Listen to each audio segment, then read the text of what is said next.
officially back now. So GG stream Okay, nice. is over. So actually, welcome back stream. It should be the new thing to say. I'll just restart the chat here. All right, check out DauT+'s base right now. He's getting rushed by Villese with those scouts. So this is what I didn't like about his late time, because now he had to delete like a half-built barracks, and he had to really delay himself because of these scouts coming in here, and he wasn't prepared at all for them. No walls, you know, obviously late. Obviously late for sure. You're right. You're right. You're right. This. See 4 villagers coming forward for Villese. Aye, man. Oh. I hate 12 villagers, a whole bunch of villagers from TaToH. I think he's gonna take control of this area himself. Yeah. I don't think Villese has quite as many scouts as he needs to fight this. Yeah, he's lost the scout there right now. The scouts have no upgrades whatsoever, no bloodlines, no defensive upgrade. Yeah, he's being pushed away there. Yeah, actually successful move by TaToH. Obviously a lot of idle time though. A lot of idle time with that many villagers.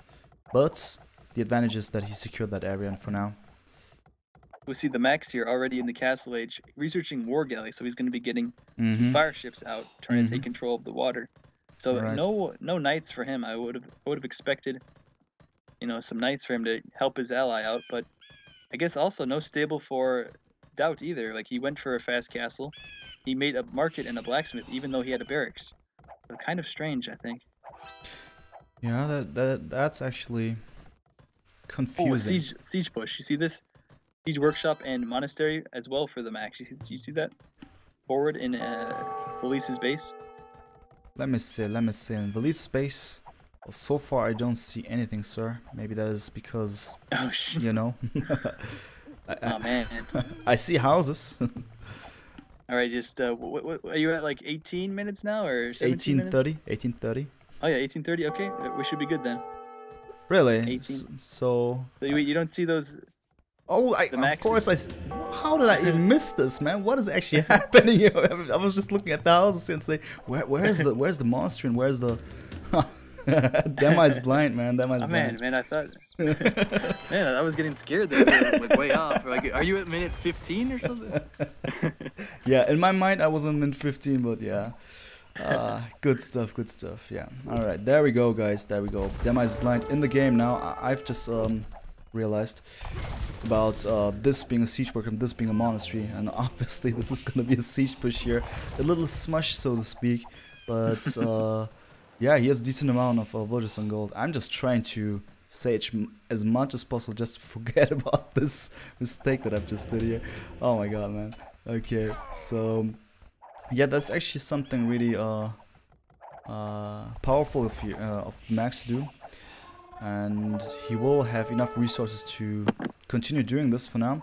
Question is, what should both DauT and TaToH do to get out of the situation? I mean, so far nothing too dangerous is taking place, but it is about to take place once enough of those mangonels and especially monks are out, maybe, or at least, I mean, yeah, he gets more monks, that's for sure.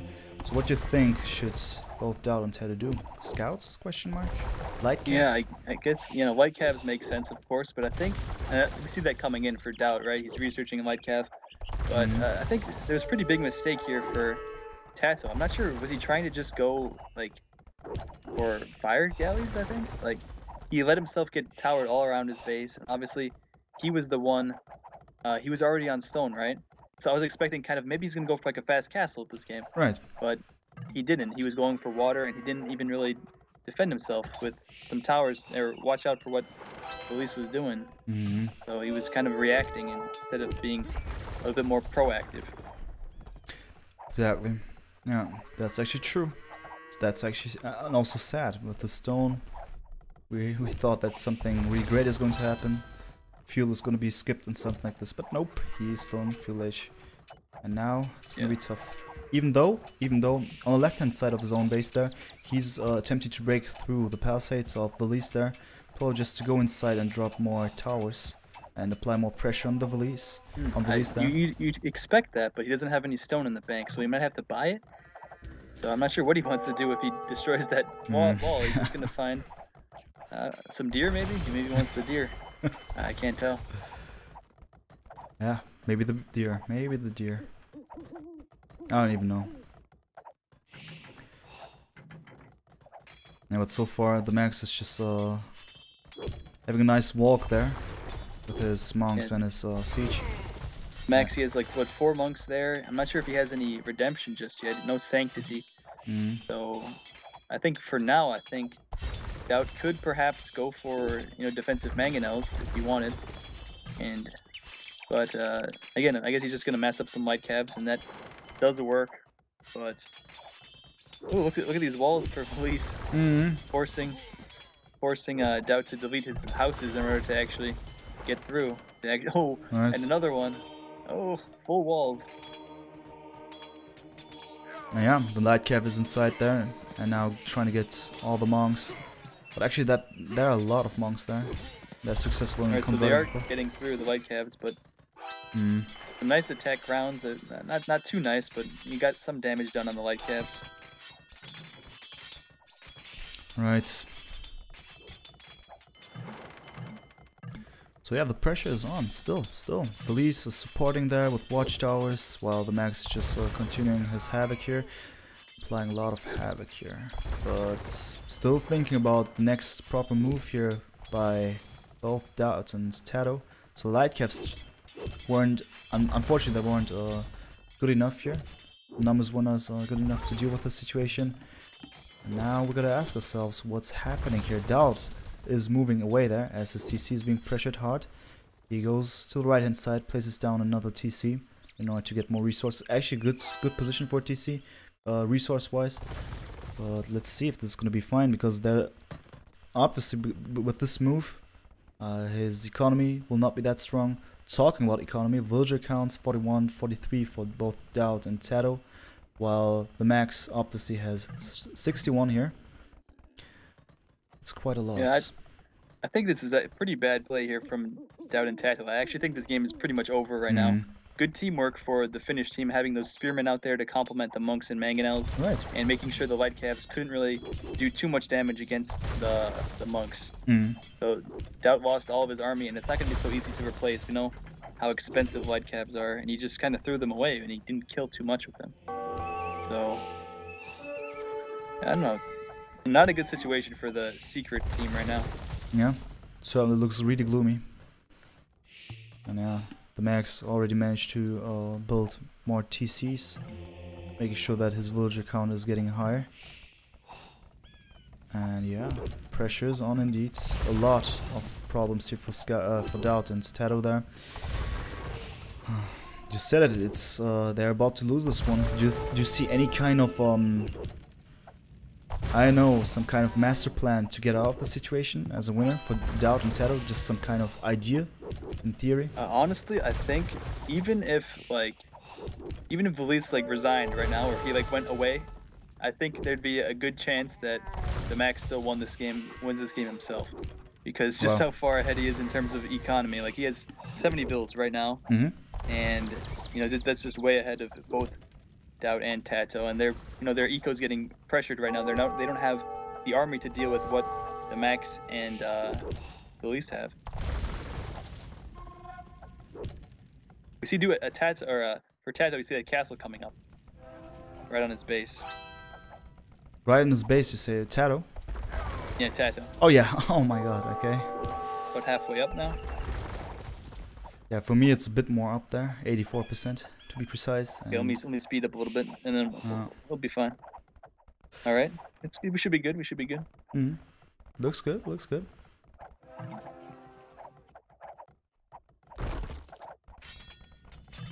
So again, the Max does have redemption right now, so those mangonels won't be too effective if the monks are in position. Right now we see a castle coming up for the Max himself, and he could just sell some wood, which he just did. Just sold some wood, and now he can click up to the Imperial Age pretty soon. He can just cancel some villagers. I think he could get there potentially. All right. Right. Villese getting coinage here for me. I mean, I guess I'm just a couple of seconds ahead of you, but... Oh yeah, he just clicked it for me as well. It's fine. Yeah. So, I mean, we see where this one goes, right? Villese will just make sure that he just keeps the supporting position here just to give a lot of resources to his mate over there to make the Max even stronger. And yeah, you said it actually. The Max is actually in a position in which he could just take both of them, both of his opponents. Yeah, it certainly looks like that. He is placing his TC where the TC of DauT was initially. Making sure that he gets the gold over there. It's always a good idea to sling a player that has a forward castle. When they have a forward castle, we know what they can make in the Imperial Age. They can make trebs. So actually, it's a strategy that we saw in one of the final games of the previous Nomad tournament, the previous Nomad 2 vs 2, in which Mentalist had a forward castle against Slam, and Nikop decided to start slinging him, and then pretty much those trebs kind of won the game for them. I think that game was a little bit closer than this one right now, but it's a similar situation. That sling the guy with the castle on the hill in a forward position, and then you can just treb everything. So it's always a good position, a good strategy to do. That is true, man. True indeed. And just thinking about the Max's next moves here, as I mean, interesting DauT is actually getting banking here, so actually he will be the one played more in a supportive role as well. And the Max going for scaleboarding armor, so I think we will not see too much of siege anymore for now, at least normal mangonels or something like this. Instead he will just go into more knights, as he also gets bloodlines. Yeah, probably will just go hard right now and then just pump out more cavaliers.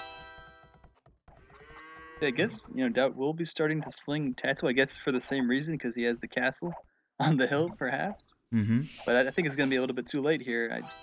You know, the Max is about to reach the Imperial Age, even though Villese didn't even start slinging, I don't think. Like, he got the coinage upgrade. Yeah, but he didn't do too much about it, right? Yeah. Instead, we see DauT attributing a lot of resources. Right. And so TaToH is going to click up, I believe, but yeah, he's clicked up just recently. But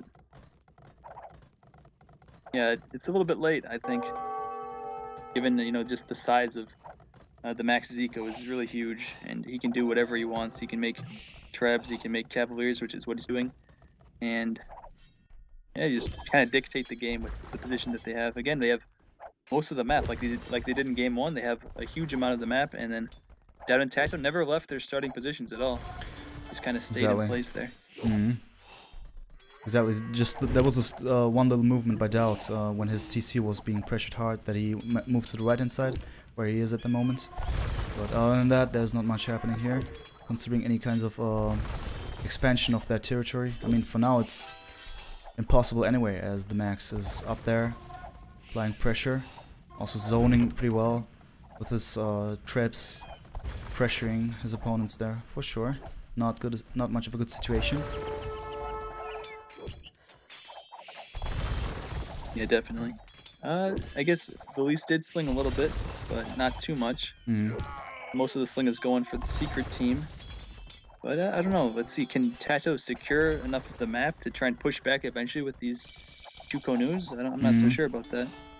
I mean, it could be, but I am not sure if it's gonna be enough. I mean, a couple of Chukonus, especially now that the Max is in the next age, getting cavaliers.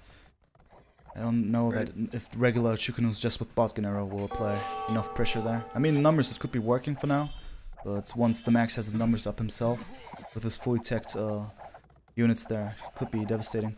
But he goes for Onager just to make sure that he won't be harassed by those Chukonus, probably.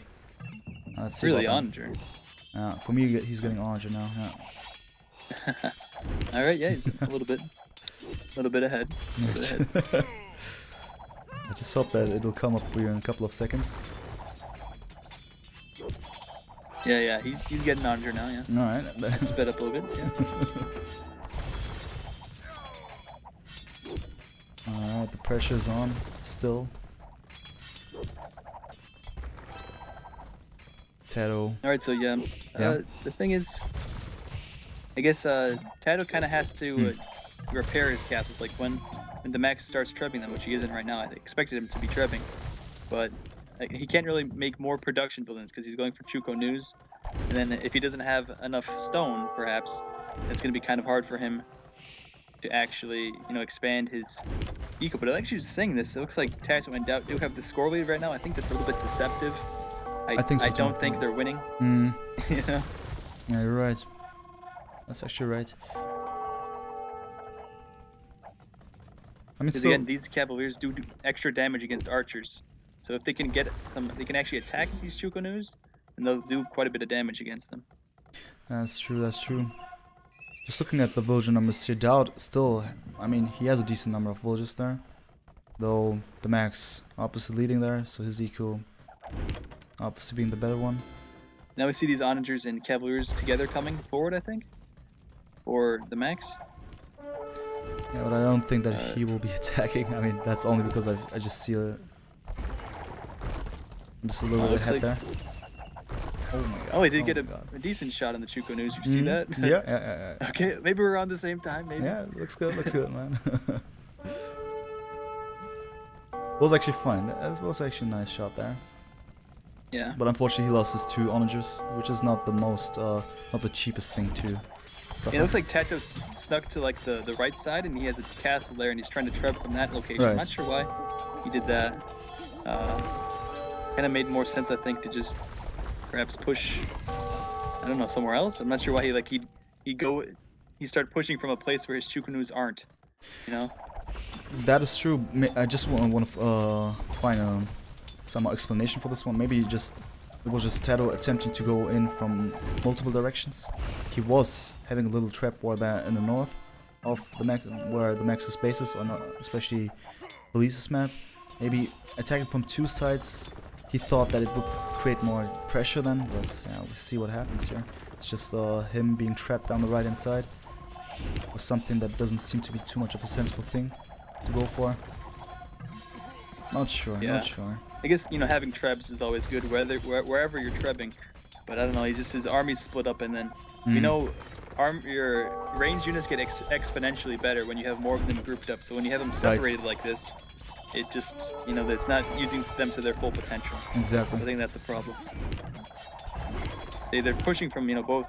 You know, TaToH's pushing from 2 sides, which it sounds good, but it's not strong because it's not so mobile. And then TheMax does have the mobility, and he can just send his Cavaliers there to one side, then to the other side, and then clean up both. Yep, that is absolutely true. We see it on the right hand side. He has lost everything. The castle's gone, the Chukonus, the little number of Chukonus gone, also the traps obviously being destroyed. So TaToH's only way to go inside of this base is from the left hand side for now, as there's a decent number of traps still. Also a couple of Chukonus, elite Chukonus, fully upgraded. Question is this going to be enough? Just looking at military numbers here, TaToH has 47, TheMax 56. So numbers, theoretically, TheMax a tiny bit better there. We're gonna see about it in practice though. So for now, actually the Chukonus doing damage here for sure. They're getting a couple of villagers here and there. But he needs to be careful because he could lose them really easily there to onagers. Correct, yep.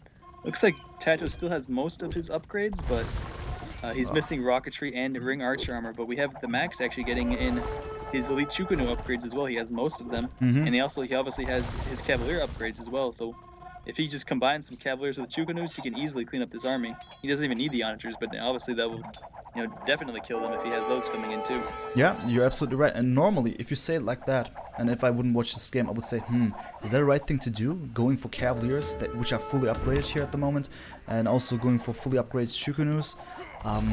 Isn't that too much of an overkill for your own economy? As in, you go for 2 different things that heavily? Doesn't that mean that it's just a hybrid, and therefore the hybrid is not as strong as if you go for just one thing? But in this case, we have to keep in mind that TheMax has such a strong economy. I'm just looking at his resources, and he has so many resources in the bank. It's just definitely enough to do both. Therefore, I think you're right with what you've said. It could be a deadly combination to go for Cavaliers and also the Chukonus. I like this by TheMax. Score lead also since he's receiving Sling, obviously TaToH's receiving Sling too. But you know, TheMax already had a pretty big economy backing up the Sling. So putting, you know, a big economy with Sling, you can definitely afford, you know, any unit you want. So that's obviously a good idea going for the Cavaliers and Chukonus together. Absolutely. I mean, he just receives 400 gold or something on a regular basis by Villese, this is going to be really convenient for him to go pretty much anything there. Really strong, really, really strong. Look at the scores even. It's just really a lot there, for sure.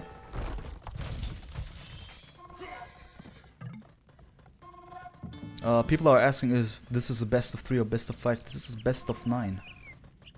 It's the grand finals of the Nomad. Yeah, best of Battlegrounds. 9, correct. Best yeah. of 9 people. So technically, we could be seeing 9 games here. Potentially. Yeah. Looks like DauT is on the way to the Imperial Age. He just reached there, for me at least. For me, he has just reached it now. Right now. Yep, right. Okay, we're actually at the same exact time. Nice. Yeah, Man, very nice. good. That's a surprise, wow. Alright, Villese is on the way as well. Uh-huh. Right. Interesting stuff. Yeah, for sure. How much does DauT have? Like, does he have any military buildings? Like, he's building some stables now. So Yeah. He's building stables. He gets Cavalier, so he attempts to somehow support TaToH here somehow. It could be working technically, as TaToH goes for Chukunus. The problem is that the Max has both of them, both Chukunus and Cavaliers, as well as light cavalries now. Light cavalries obviously have a lot of functionalities. They can serve as meat shields, raiding units, certain kinds of a counter unit. Yeah, and I don't know if you see it here, but yeah, GG called, yeah. there we go. It's actually, I guess they've just realized, wow, we won't be able to deal with this threat anymore. The Max has just become too strong. And not enough time for DauT to actually get in the game. Mm. And, you know, the Max was 200 population for a while. He has Cavaliers raiding everywhere. And then I believe TaToH just lost some Chukunus at the bottom there. There's an onager shot or two.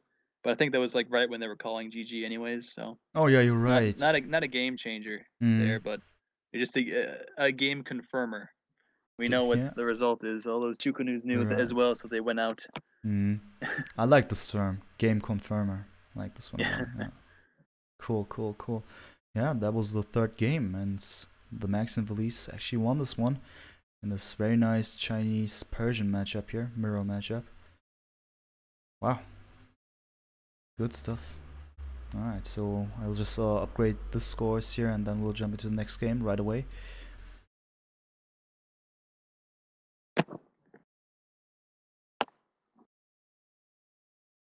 There we go. Nice. Oh yeah, that's actually, we got a nice arrow here. That is because I got this router reset going. And yeah, that unfortunately happened there, guys. So no worries. Oh, just the drop you had earlier? Exactly. That's fine. I'm still, I mean, as if we are in single player, so it has no impact on the game. So it's all good. So we'll just jump into game 4 here. I'll just have it loaded. Perfect.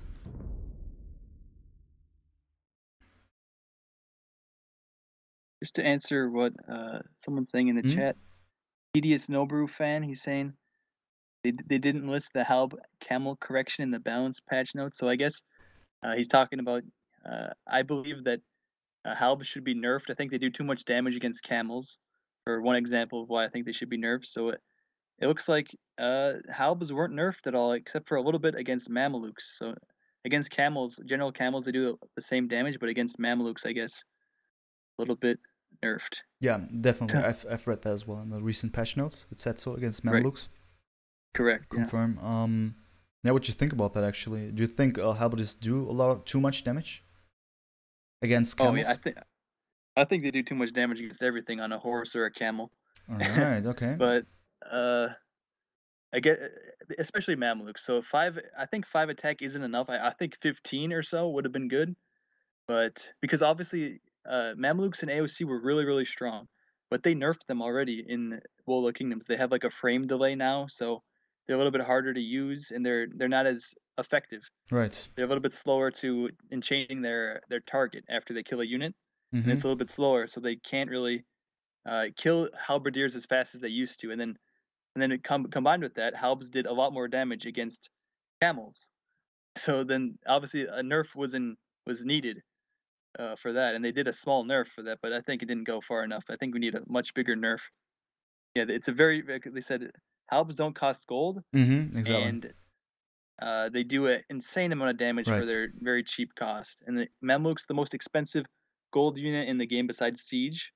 The most expensive unit besides Siege is Right. the Right. Mameluke, and then again they just help shred Mamelukes now. Right. So it's just ridiculous. I mean, I fully understand your point of view there. The argumentation makes a lot of sense there. And also, as Heels Goodman says it himself as well here, very strong units since they cost any gold. I agree to that as well. I just got this one little argument in my mind, at least, especially since I've watched a lot of Huns War lately, as I'm casting all of those Legacy of the Huns games. So it is true, the halberdiers, they do too much damage against mounted units, cavaliers, camels and whatnot.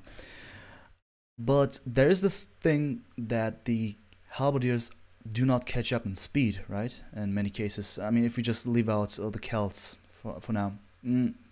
What I'm saying is, Yeah. aren't there enough situations in which, yeah, basically halberdiers, pikes, or something like this cannot catch up with the mobility of the mounted units? So isn't it actually possible to avoid situations in which you are fighting against a number of halberdiers with less numbers, or in a tight situation, as in a choke point or something like this? Those are preventable situations technically for cavalry unit type of units. Don't you agree, or do you think it's still not justified? Yeah, I get the point what you're making. Mm. That I think it makes sense. It's kind of like what we saw in game one, right? Where the paladins were able to Yeah. just kite around and go wherever they wanted. Right. But the thing is, with halbs, the reason that worked in that game was because TaToH was kind of late to the Imperial Age for the unit he was going. Mm-hmm. Like the Max, he's going for paladins, a lot more expensive unit, and it was around the same time where TaToH was going to reach the Imperial Age with a cheap unit like halbs. And Right. again, like I said, TaToH wasn't pushing with like rams or a lot of trebs anywhere. He was just defending, and then he didn't really have so much units. So that because of that, the Max could go wherever he wanted. But again, it's really easy because of how cheap halbs are, that they can also mass siege at the same time, Yeah. and then they can force someone to fight. Mm-hmm. So once someone makes siege like trebs and rams, they can force fights, and that's when they're really strong against the camels and paladins. You're So right. Right. I think it's a little bit controversial to say that they should be nerfed against like cavalry, like just horse units, but I don't think it's controversial at all to say that they should be nerfed against camels. That was a change they made just because imperial camels were OP, Mm-hmm. and then they just kind of nerfed all the other camel civs as well. Yeah. And I think it was the wrong way to nerf camels. Like they Interesting. made Yeah. camels a bit stronger, but just boosting a unit that's already extremely strong, the halberdier, to counter the camels, I don't agree with that at all. I see. I get your point. Interesting point of view for sure.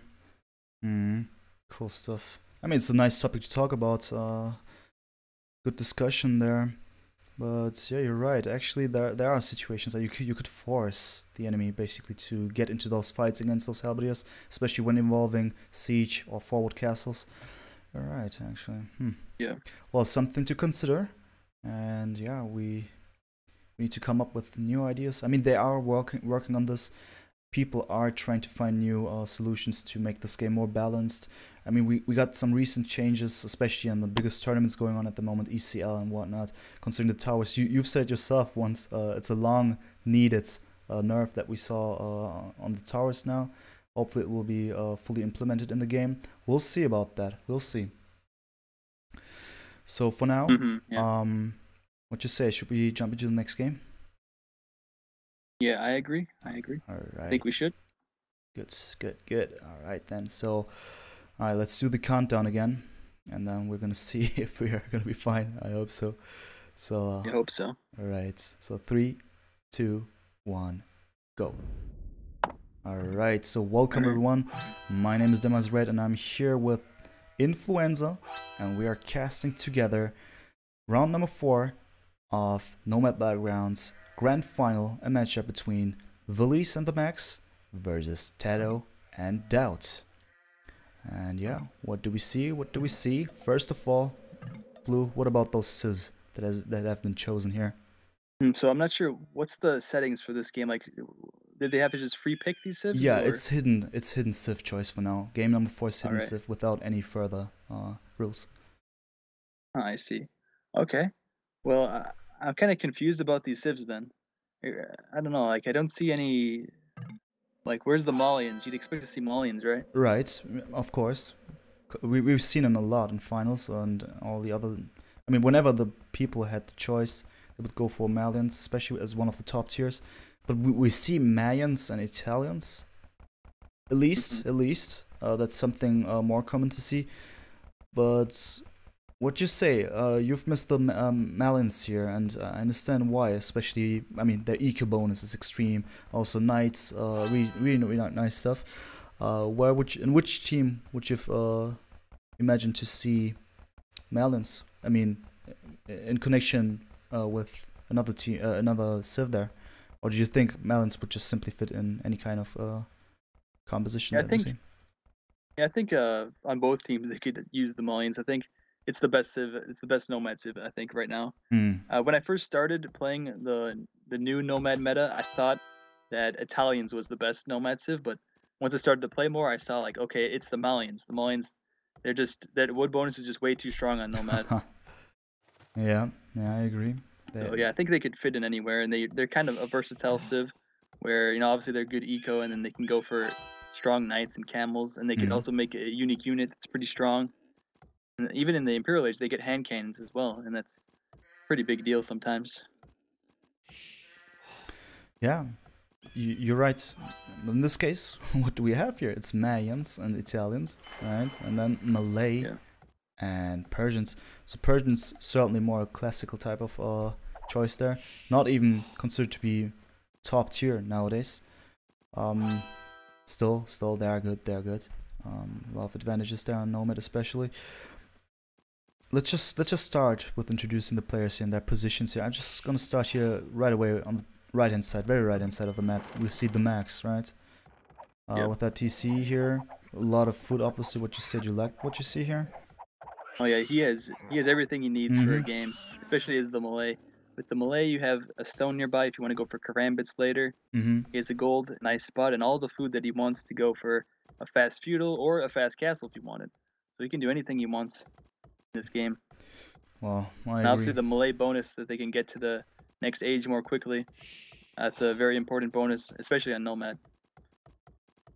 Yeah, I agree. I agree. Would you even argue that it is one of the reasons why they prefer Italians on Nomad, as they have cheaper up conditions, so to speak, considering the Yeah, resources we need. that's also yeah a very good reason to pick the Italians on Mm-hmm. Nomad, as well as the fishing bonus. Mm-hmm. Their fishing Mm-hmm. ships are a bit cheaper. All right. All right. Okay. So we've talked about TheMax and his good TC position, also on the very right hand side of the map. This time he is a bit closer to the. No, it's actually also again quite far away, but we have someone else who's super far away, and that is a teammate of TheMax. Up in the north, we got Villese. Looking at his TC position, it looks somehow similar to the one of TheMax. Would you agree? Yeah, Considering the not as resource much food, distribution. but still Mm-hmm. good. Mm-hmm. Yeah. Mm-hmm. Okay. There's some good maps for both these and the Max. But look at the populations right now for Belize. He's way ahead of everybody. Look at that. Villese, you say? Yeah, Belize. He has 18 population right now. Right? Oh That's yeah, what I oh, see. for me it's 20. Oh, okay. I Let me mean, you're speed right. up a bit. It's good. I mean, maybe I'll be able to slow down a tiny bit. But let's. Oh no, 50 is way too slow for still. Yeah, he's at 21 pop for me right now. It's Yeah, 807. So perfect, that's perfect, pretty good. perfect. Oh, For now, it's pretty good. it's Okay. just awesome. All right. So All right, we see some TC war going on. Not TC war, but villager war going on on the south, by right? TaToH's base. Yeah. It looks like the Max was trying to wall him in a bit. He has 3 villagers forward actually to do so, but it looks like he is unsuccessful. Uh, TaToH is able to break out a little bit, but this forward house for the Max here is going to be very annoying for TaToH. And it looks like, oh my god, he's actually getting the walls up. Look at this. Oh man, this is going to be really annoying for TaToH right now. Oh my god, man. Yeah, this is gonna be just basically you A lot of said. villager time. Oh my god. Aye, aye, aye, man. Aye, aye, aye. With just one villager, that much of idle time. That's just awful, but perfect by the Max. Yeah. It's just trolling it. Good stuff. What's TaToH gonna do out there? Like, he needs to build a building with his villagers because he can't drop off the food that he has Oh my been god. collecting.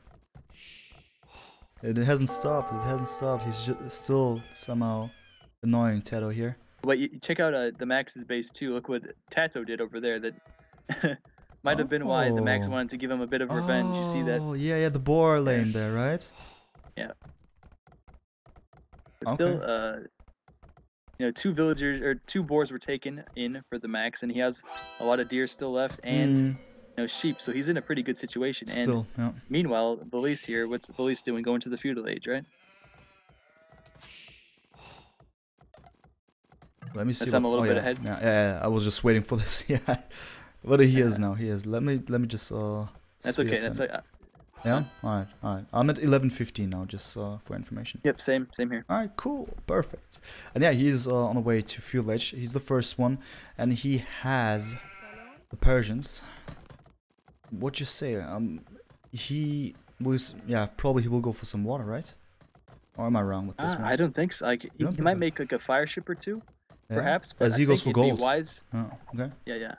I think it'd be wise for him to just make a barracks in a stable and just Go scout around it, on the map and, you know, kill some villagers. We saw TaToH, you know, kind of walking around with villagers. You know, really far away from his base, so it's gonna be a lot of vulnerable villagers to pick off right around the map. All right. TaToH's not even close to cooking up, is he? Like, he still has maybe a minute or so. Yeah. I think. That's for sure, and TaToH also has, you know, the same problem, but even worse for now. I mean, I don't know if you see it, but look at the space, man.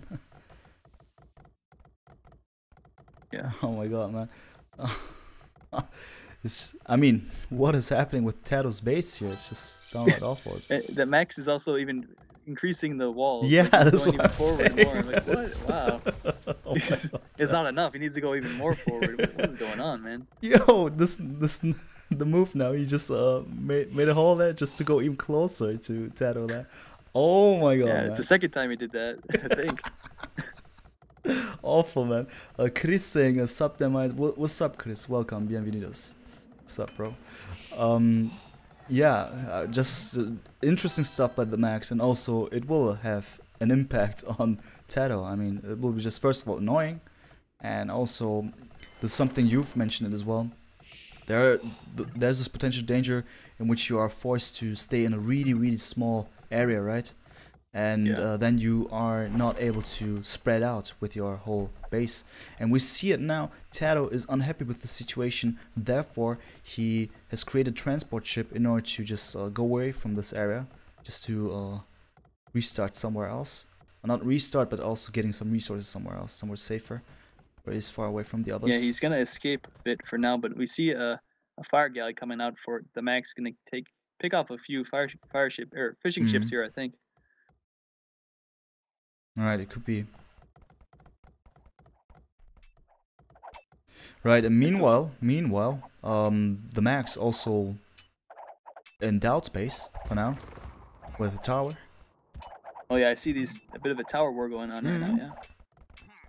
That's the Max kind of annoying two players right now, forcing DauT to do this kind of tower business when he wants to do a fast castle and go for plumed archers, I'm guessing. And then meanwhile, what's Villese doing? He's just booming, I think. Does he have a stable? Where's this? No stable. No stable. Interesting. He clicked up so early, right?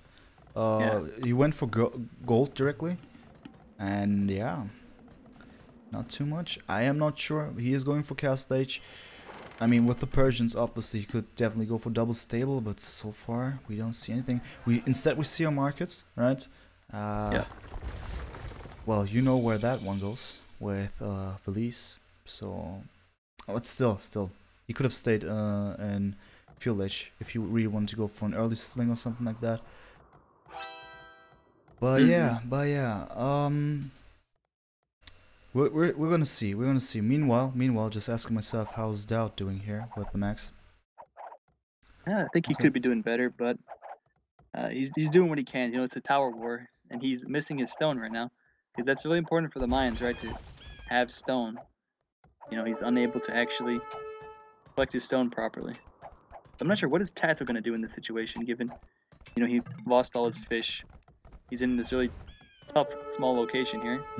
Only on the left-hand side he has this little base, little sub-base going there, with gold and wood and tiny bit of It's berries. pretty dangerous. Yeah, super exposed. Imagine if a group of scouts, or even worse now, a group of knights would see this one. Yeah, that's why I'm kind of disappointed in Villese. He could have ended this game already. You're right. Like, honestly. True, true. Very true. But one good thing that TaToH did, you see, he has this small location, right? But he got wheelbarrow instead of making more villagers in this small place.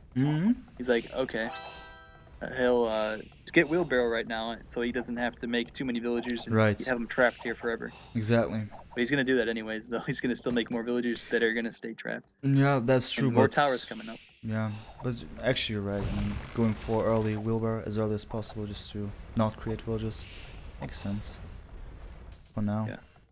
I think it would make more sense for him, though, to not have built that tower, and honestly, delete his TC and just build it on the outside. Oh, would you say so?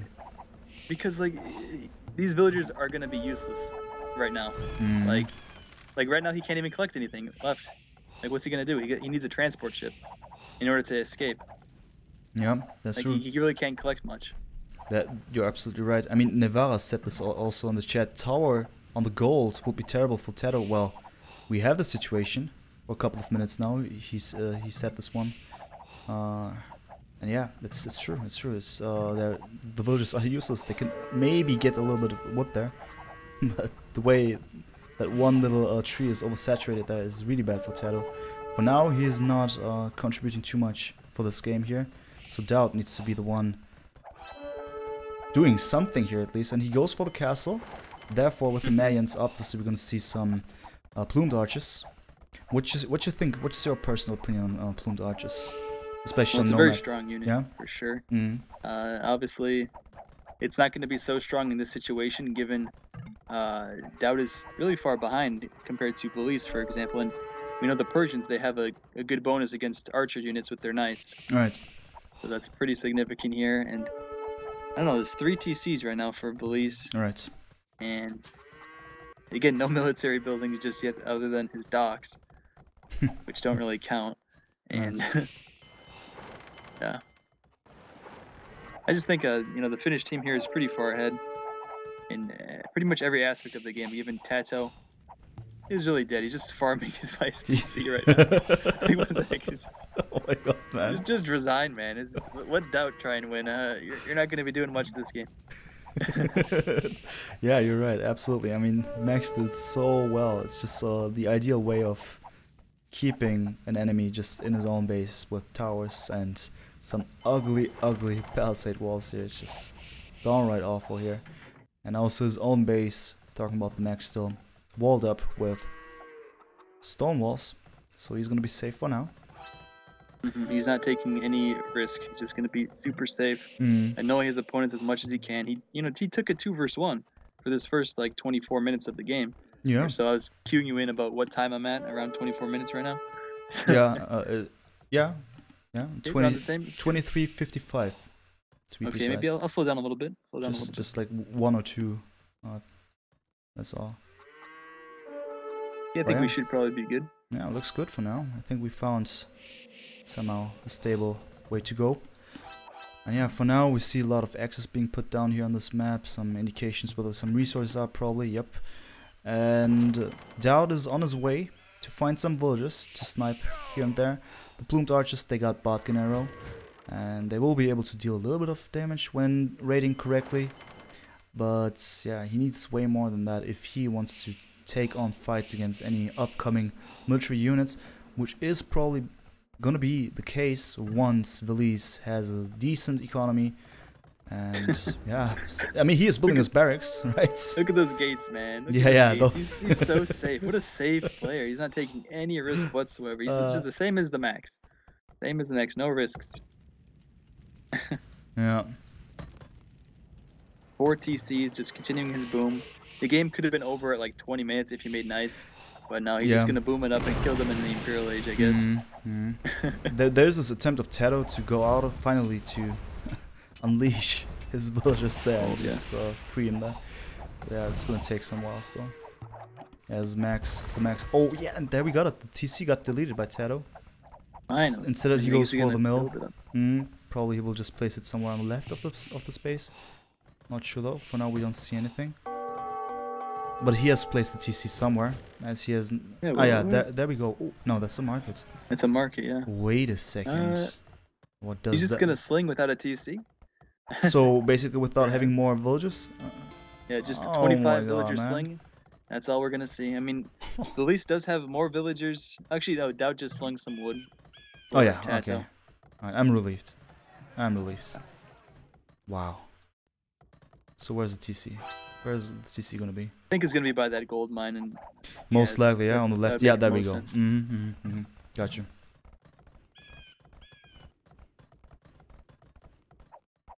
Oh man, oh man. So yeah, those kind of things happen here. Yeah, we see, Villese has more villagers than his 2 enemies combined. Right. Good So- observation. See, Villese, I guess he's gonna finally, I'm gonna go to the Imperial Age now. I think I've given enough chance for Team Secret. I'm going to try and get to the Imperial Age myself. I'm gonna make my buildings, and then I'll finally click up just about now, right? Just about no, right now. Yeah, there we go. 3 stables. Yep. So probably we are going to see some knights being produced. But before that, we see 3 more stables being built there. Wow. Okay. Maybe this is gonna be just one wave of knights, and then it's gonna be over. Maybe that's the plan. Just stream maybe. over it. Yeah, I don't know. Do you think DauT is still gonna play on once Villese reaches the next age? I guess his population is pretty good, although I don't think he's gonna be clicked up himself when Villese reaches the Imperial Age. Yeah, So he's probably gonna know he's very behind, but not. perhaps he's gonna try and continue. Like, this is, if they lose this game, they're gonna be down 1-3, right? Yeah, then it's gonna be So they super gotta tough to try. get out. Yeah, that's true, that's true. The pressure will be on after this game if they lose this one. But maybe he will also be confident in having the mines with good economy there. Maybe he thinks, okay, I can maybe still catch up somehow. Yeah, that's true. Like, if the mines, they don't need as much economy as, Persians, for example, but still being this far behind in the Imperial timing will be kind of difficult for them to come back from. Right. And also, I mean, even we're forgetting TheMax here. TheMax is still kind of booming up himself, so yeah, forget you're about right. Villese for just a second. TheMax is still going to be kind of dangerous too. Yeah, 3 TCs there, certainly going the right way there. Yeah. So it's not gonna be Villese only here, even though, yeah, looking at the score so far in the villager counts, the max still only with 67, way more than TaToH obviously, who is struggling there. 29 villagers, and DauT himself only with 76, and the first group of military units by Villese actually on their way to get somewhere. Here we go. Yeah. And DauT did just click up recently. So, yeah, perhaps he won't resign, He's gonna give it a chance. Yeah. Why not? Why not? The knights though with +2 armor. They could be dealing with this plumed archers well, unless of course. Let's see. I mean, you're right. They're Persian knights, therefore it's actually a good fight. Definitely. And it's not good to move like that, in my opinion. We're talking about DauT's decision here. Oh, and he didn't even shoot 1 arrow, I feel. Yeah, it's GG. Wow. Yeah, they're calling the GG just from that, yeah. Oh. I see. Okay. Well, yeah, the writing was on the wall. Yeah. It was definitely GG there. Perhaps he could have went for pikemen as well, but it just, like, when you're mines, you want to go for the plumed archers. It makes the most sense. But again, we pretty much knew what was going to happen for a while now. We knew Villese would just get to the Imperial Age and kill everybody with his massive economy. And that's what he did. Yeah, that's what he did. Absolutely right there. Yeah, that happened. Good. I'm just going to update the score here. Then we'll just continue right away. So it's 3-1 for Max and Villese. Looks good so far for them. Yeah, definitely very good. This TaToH, like, how do you let yourself get walled in like this? I don't know. Yeah, right. It happened kind of easily, like not so much fighting. Like he already had 2/3 of his base walled in with no fighting. And then that last bit, and then it was like you have to be more aware when you're in a small area like this. You gotta have a little bit more awareness about your base getting walled in like that, and he just let himself. It was GG in that moment because then the Mm, Max could just take the 2 versus 1 for a little correct. bit while Villese did whatever he wanted. Yeah, super unfortunate stuff. Well, that happens. Yeah, Alright, I'm just going back here. My Vuli lab is just full of this connection error here, but really. it's just because of this reconnect there. But those things just happen. I'm gonna just load the next game here. And that would be obviously game number 5. Yep, game number 5 coming up. Alright. Very true. Alright. So let me just think about the score here. It was it is 3-1, right? Just checking it. Correct. Yeah. Yes. So it's the best of 9. Look, I'm studying English and philosophy, so my mind is not that good in mathematics and whatnot. But what happens if DauT and TaToH lose this one? Would be 4-1.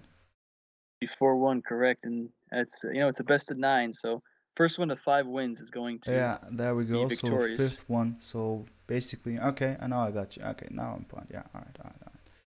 Just want to be super correct there. So for your information, guys, game number 5 is going to be hidden free choice of civs as well. But with the addition, no civs used in game 4 by the respective team, right? Just to keep that in mind. Yeah. Right. Okay. All right. Makes sense. Makes sense. I think maybe there's something about game 1 in the settings that we don't see because I have the game open right now. Like I had it paused, of course, but there's no Maulians in this game either. So I think maybe they banned Maulians in the first game, and then that stayed banned, perhaps. And then they probably banned another civ too. I don't know. But I'm guessing that's why they don't have Maulians in these games because you'd expect free pick. There's going to be Maulians, but they must have had You're them banned right. somehow. You're right. But yeah, but why, man? Why? I mean, They don't like them. They're racist, man. Yeah, but I'm just thinking something like that didn't happen in the Silver League Grand Finals. I'm pretty sure about that though. So I don't know. I just know that I need to press F11 again. So guys, don't worry if the BRB thing just happens here. It's because I need to somehow reopen the information here. There we go, and that's just something that needs to be fixed right away. There we go. All right. Flu, that's not true. Just type in okay, we can go with that. Flu sounds funny. I was trying to type an exclamation point, but my shift key, man. Yeah, true. Yeah, that happens. Man. That happens. Yeah, just type an exclamation mark caster, so just read what Navarre said there. And yeah, this is gonna happen. Like that. Alright. I just thought that I woke up my girlfriend there for a second. But yeah. Alright, because I laughed quite a lot there. I just forgot it's in the middle of the night here. Well, that happens. And I'm ready. Yeah, was saying? I think it's just caster, right? Not casters, but just caster, and then you can see. Oh, Yeah. you did it like that. Yeah, it's exclamation mark caster and actually exclamation mark co-caster. But this time we put both of our names in the exclamation mark caster command. Yeah, there we go. There we go. Thank you. Oh, you actually managed to get this exclamation mark. Oh, no, right? I just copied pasted. Oh my. There we go. Yeah. Okay, perfect. All good, man. All good. No worries. That's why we're here, Lion Nation. Happy that you're here as well. So I'm ready. Flu, what about you? I'm very ready. Yep. Perfect. All right then. So without further ado, I'm gonna do the epic demise countdown. So let's go. 3, 2, 1, go. All right. So welcome everyone. My name is Demise Red, and I'm here together with Influenza, and we're casting game number 5. Matchup between Villese and Max versus DauT and TaToH. And once again, Flu, tell us something. Tell you something. Well, let's see. I guess Chinese for both teams. That makes sense. Chinese is a very good Nomad civ, starting with 6 villagers, so that's a good choice for sure for both teams. And we have TaToH already dropping his TC near a forage bush and a gold mine, which the wood isn't so good where he built that, but it's still okay. I guess he has some sheep. And then we have Persians for Team Secret with DauT as the Persians. We saw Villese dominate the previous game as the Persians in the previous game, right? But we have Villese choosing Spanish instead, which is a very, very good civ. Yeah. Because, you know, they can make their TC a bit faster, as well as they have access to one of the strongest units in the game, the Conquistador. Conquistadores. Exactly. Exactly. I just love him. That is for sure. That is for sure. Yeah, Villese up there in the north. And yeah, his TC. I mean, he has a lot of deer here, a lot of stones. But I guess with the Spanish, you always have to keep in mind that the stone needs to be close somewhere. And yeah, looking at Villese here, he has some stone options. On the right hand side there, top right hand. Also up in the north, a lot of stone to make use of. And yeah, Conquistadors, I was going to say Conquistadores. So do you like them as well? What do you mean by like them? As in, you know, using them.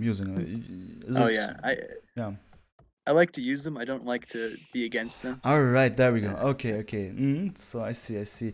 What is your way to deal with it? I mean, let's imagine it's your enemy has those conquistadors. There are multiple ways to deal with them, but many people argue that it's gonna be really tough against them. So what would you actually do against that? Let me ask the question based on what we have here. It's gonna be Chinese and Persians dealing against Spanish. What you say? What will they maybe do against it? Well, it would depend on which one I was. If I was the Persians, I would go for camels with husbandry and bloodlines. That's pretty much all you can do. Right. And then accompany some monks as well. So that's what you're gonna have to do. Otherwise, you're just gonna let them raid your base and have a tough time. And then with the Chinese, you could do the same kind of thing, or you have another option in that you can go for a castle drop yourself and potentially make some Chuko news to try and potentially push your opponent or defend with the Chuks. You can't really go on the offensive too much because the Conquistadors, they have more mobility and they can just run around. Exactly. So that's what makes them so strong. They just have so much attack and they're so fast. Yeah, that is true. So much attack and extremely fast. And I think, yeah, camels, that would be a way to deal with them. Yeah, I've managed to do it as well. I mean, on my type of level of gameplays on Arabia, having camels against conquistadors somehow works. But yeah, once the numbers are too critical though, this critical mass I'm talking about, then it's gonna be super tough. But yeah, just thinking and seeing what we see here with Villese map. I mean, I don't know if you've managed to see that, but TaToH actually was close by and got a lot of deer killed there. Yeah, that happened. Some laming. Oh yeah, I see that happening. Yeah. Yeah. I didn't notice that before, but yeah, correct. Yeah. Oh man. Did a bit of laming. That happens. Unfortunate. Yeah. Unfortunate for TaToH that he can't actually take those deers himself. He's just forced to take the forage bushes, which is not very efficient at all. You're absolutely correct. It's not efficient at all. That being said, he's keeping up in population. Like he does have 15 pop. I guess Max is about to pull ahead right now because he has a dock and a fishing ship out already, and TaToH does not even have a dock yet. So TaToH doesn't even have a dock yet? Yo, you're right. Okay, he's just pulling it right now here. I'm just, I guess, a couple of seconds ahead. Just a couple of seconds. And yeah. Yeah, well, that's actually something odd to see. What do you think about this, that his dock is not up yet? Is that really bad? It makes sense that you're a little bit later with the Chinese. Yeah. And also, one thing that TaToH did, which is pretty common with the Chinese as well, is he made a mill before he made a dock.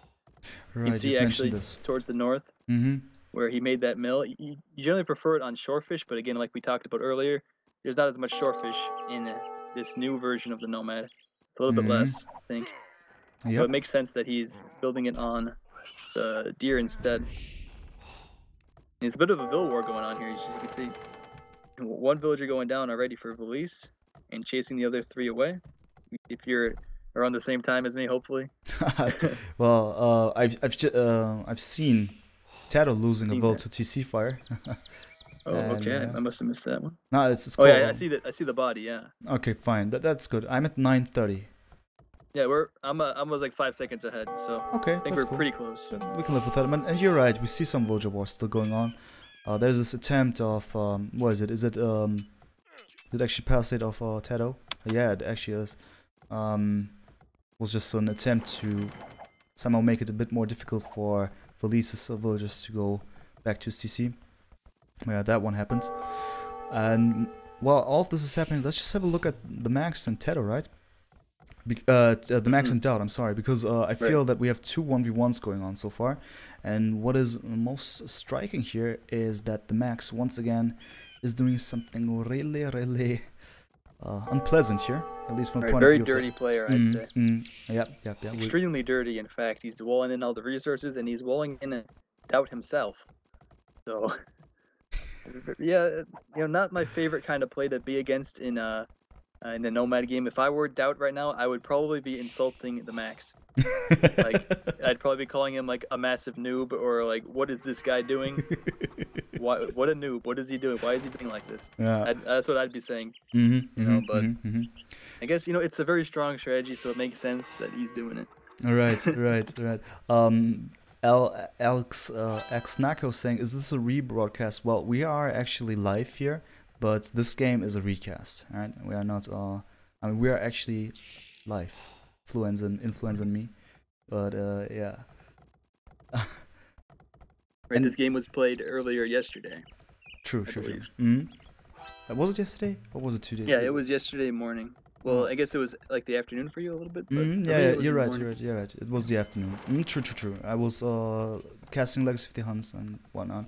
Alright, so that's actually a really interesting topic. And since this walling is going on here and there, so you said you don't like this kind of gameplay, right? So with this dirty type of denying those gold mines by walling it in, basically. Yeah, and I don't like that at all. What do you think of a boar laming, for instance? Let's say we're on Arabia and there's MBL in front of you and he just steals your boar. What about that? I think this is a lot lamer than that. I think walling in resources on Nomad, making palisades aggressively on Nomad in the Dark Age, that is pretty much as lame as you can get, I think, in terms of AOC. That's about as lame as it gets. So I'd rather have someone steal my boar like every game than have them do this to me. All right. No, I understand you. I mean, you're right. It's really dirty, right?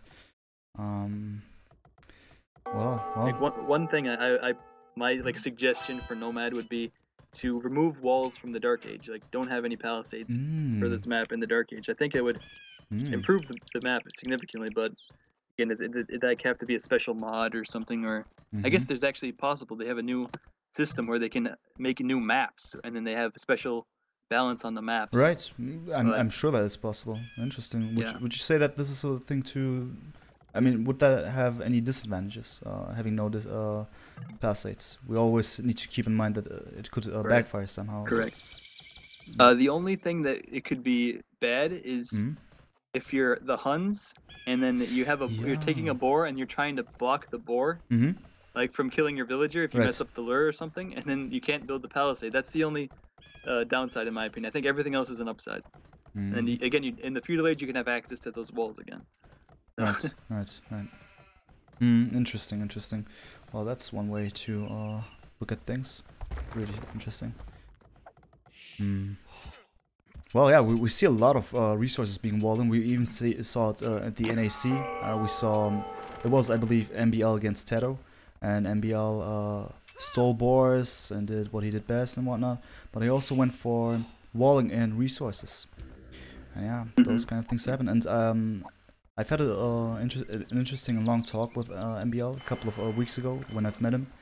And yeah, I've asked him for his point of view in order to, what is his philosophy in laming and also denying resources. And he said his argumentation was, especially with boar laming and whatnot, he says it's actually, it needs a lot of skill, first of all, considering the Dark Age economy that you need to take care of at the same time. But furthermore, it is also the risk that you lose HP on your scout, because with a low HP scout, you can lose a lot of map control, you cannot engage in fights anymore and whatnot. So this is one thing. And he said with laming resources, he also said, yeah, well, that's even worse. I mean, that's more of a dirty trick. So I guess he would even agree with you there. But he said, yeah, but at least I am having 1 or 2 villagers idle, as in not contributing for my own economy, and I use them instead somewhere else, and that is in the front and denying resources. He said that it's not necessarily balanced, this type of view, but somehow he still suffers, as in he has idle villagers that are not getting resources. That's what he was basically trying to say. But yeah, it's actually still a dirty trick there. Yeah, I think I agree with what MBL said for the most part there, I'd say. Like, walling in is a little bit more, you know, lame than stealing boards. But let's see, in this game, TheMax, he actually went for a fast castle here, and he was quite a bit faster than DauT here. DauT hasn't even clicked up yet. So, there's a little bit of fighting on water here. It looks like TheMax is going to lose a few fishing ships. I'm at 21-10 right now. I am at 19. Holy shit! How did that happen? Okay, let me catch up here. No, it's fine. It's fine. I'll just slow down and then you'll catch up slowly. Okay. Let's go for that. Okay. Yeah. Right. Go ahead. So yeah, you were saying with this. I mean, at the moment, for me, Villese is clicking up for Castle Station TaToH as well. Have they reached those things for you? How was it? Not just yet. Not just yet. Cool. So I was strictly thinking about, what is it here, Villese with the Spanish. So far, he is getting stone, right? So we gotta expect probably a castle coming in sometime. We'll see. I'd imagine. Let's see how much stone he has. Again, I am probably still a little bit ahead of you. He's gonna be able to have stone pretty soon, but one thing that he's missing is he doesn't have so much gold. I think he actually was buying stone with his gold, perhaps. Alright. It makes sense. You want to get your castle up as fast as possible with a strong civ like the Spanish. Exactly. And yeah, DauT's still in Fuel Age. Well, he has been walled up since we talked about this very meta, and yeah, he's still in his base here, but also there's a little bit of villagers outside of this walling attempt of TheMax. Well, what will he actually do in this game? I mean, his score is fine. Looking at villager numbers, it's also okay. I mean, 33 villager for now. He has a lot of fish. That is the most notable thing here. While TheMax and Villese, they have no fish. Correct me if I'm wrong, but this is what I see. Yeah, I don't see any fish. Alright. So, yeah, question is gonna be, what will DauT do here? He has a market, but he is clicking up for Castle Age. Yeah. So you're at about like 23 minutes around? Yeah, right now? Exactly. Okay, I'm still a little bit ahead, but it's fine. We'll catch up soon. Cool. And yeah, meanwhile, we see this castle by Villese. Just jumping back here. Just to mention it here. You see it as well? It's kind of in the middle here, in front of not towers. Yeah, alright, there we go. What do you think of that position of the castle? Good one? Yeah, it makes sense for sure. He can take down at least one of those towers, and it defends his gold and his stone nearby. It pretty much defends a lot of his villagers, and it's a good position where he can start spawning some conks and doing some raiding of his own. Right, there's a lot of potential to go for some raiding here. If he wants to go for, let's say, TaToH, I mean, it's not going to be so successful, as he has his own castle up as well, on the left hand side there. Correct. Therefore, that castle also protects a lot there. The wood line will be safe, potential stone will be safe, gold, also due to the TC it's going to be safe. Maybe, though, Villese could hit him from the south, that wood line in the south of TaToH's TC. Something like that. We're gonna see. Yeah, it'd be hard for him to do damage on TaToH. I think TaToH's pretty well prepared with his castle in his base and those two monasteries that he has. So he have some monks and maybe some Chukonus, I'm not sure. But I think DauT might be a little bit more vulnerable, as his base is actually going to be kind of cut in half here with this castle from TheMax. You see this going up? Yep. I see. It's excellent choice by TheMax, in my opinion, making sure that those two little bases won't ever connect, at least for now. And yeah, as expected, TheMax, as Chinese goes, is around there with his monks. Yeah, you spot something here? Kind of big mistake here from TaToH, losing quite a few villas on his TC. Doesn't he notice? You just noticed now. Just now, yeah. Well, that's actually what I meant. I mean, I've expected him to strike at the woodline there, but he actually went for the berries there, and somehow it was successful. Yeah, Great those are like stuff. 4 kills dead, I think. 4 kills dead. That's not good. But yeah, the answer is there maybe. TaToH with his monks that are actually able to deal with conquistadors if done correctly, if microed well. I mean, they have this advantage that they have a better range than conquistadors, but at the same time they are also extremely vulnerable. So if the numbers of monks are not good enough, Kongs will eventually deal with them. Correct, So, yeah. I think, like, monks, you'd expect them to do pretty well against conks, but honestly, not as well as you might yeah, expect, because conks, they can kill them so fast. They you're just right. get in there, and then they shoot them, and then they're dead. You're absolutely right. Therefore, the numbers need to be correct as well. And the micro, probably. All of those things are really important then. Yeah, Kongs, man, Kongs. There are little possibilities to deal with that. Looks like there's some forward towers coming up for the max on DauT here. And DauT is getting some of his villagers converted, I think. Oh my god. Yeah, unfortunate stuff. 3 villagers to be correct here. Wow. 3 villas, yeah. And one of them died. That happens. Yeah, unfortunate. It was a heresy. Kind of. Yeah, kind of direct TC kind of heresy. That boom. Yeah. You're right. Meanwhile, DauT's still having his stables up. Do you think with this economy, I mean, he has 12 fish, right? So that's important. He will. What about his gold there on the right hand side? Does he? He doesn't have gold, right? No, he does not. I just realized. So this is actually super tough for him. If you really want to go for some knights, yeah, well, good luck with that one. He will use his market there for sure to sell some stone or get up a castle. That's up to him. He's not going to be going for any sort of army, actually. He just slung quite a few resources to TaToH. Oh, did he? So he just basically stopped with the attempt. I mean, those 2 stables made me think that he would maybe go for something, but he doesn't. Yeah, they changed their mind. Right. So, okay, DauT slinging TaToH. That would mean that the Chinese player would be pumped up with a lot of resources. Dealing with Makes both sense. Spanish and Chinese there. Makes kind sense. Kind of like game 3, where the Chinese player with both team was getting sling. Right. So okay.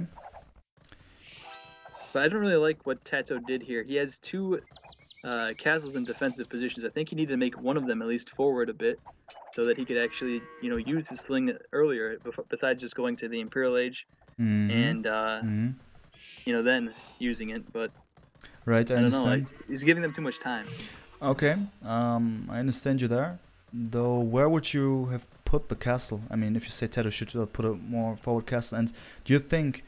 But first of all, yeah, where would you have put it? Close to Villese then? You mean on the right hand side? I think it would have been dangerous, but I think he should have went to the max. The max. All right. Okay. Now I got you. Well, okay. Let's say that. But does he have enough reinforcement considering his army to back this one up? To hold on there? He has enough stone round for another castle, right? But are we gonna see him put it? Like, where's he gonna put it? Like, I hope it's forward, because otherwise the game's over. He just thought about it, but he reconsidered. He had it placed there, and now he went back again. Yeah, you're right. You just did that for me as well. Yeah, well, I mean, that was certainly... I mean, that could have worked, but not in this case. Now it's too dangerous. It's way too dangerous to do that. Yeah, those Chukanus are not enough for now. We're gonna see what's gonna happen next.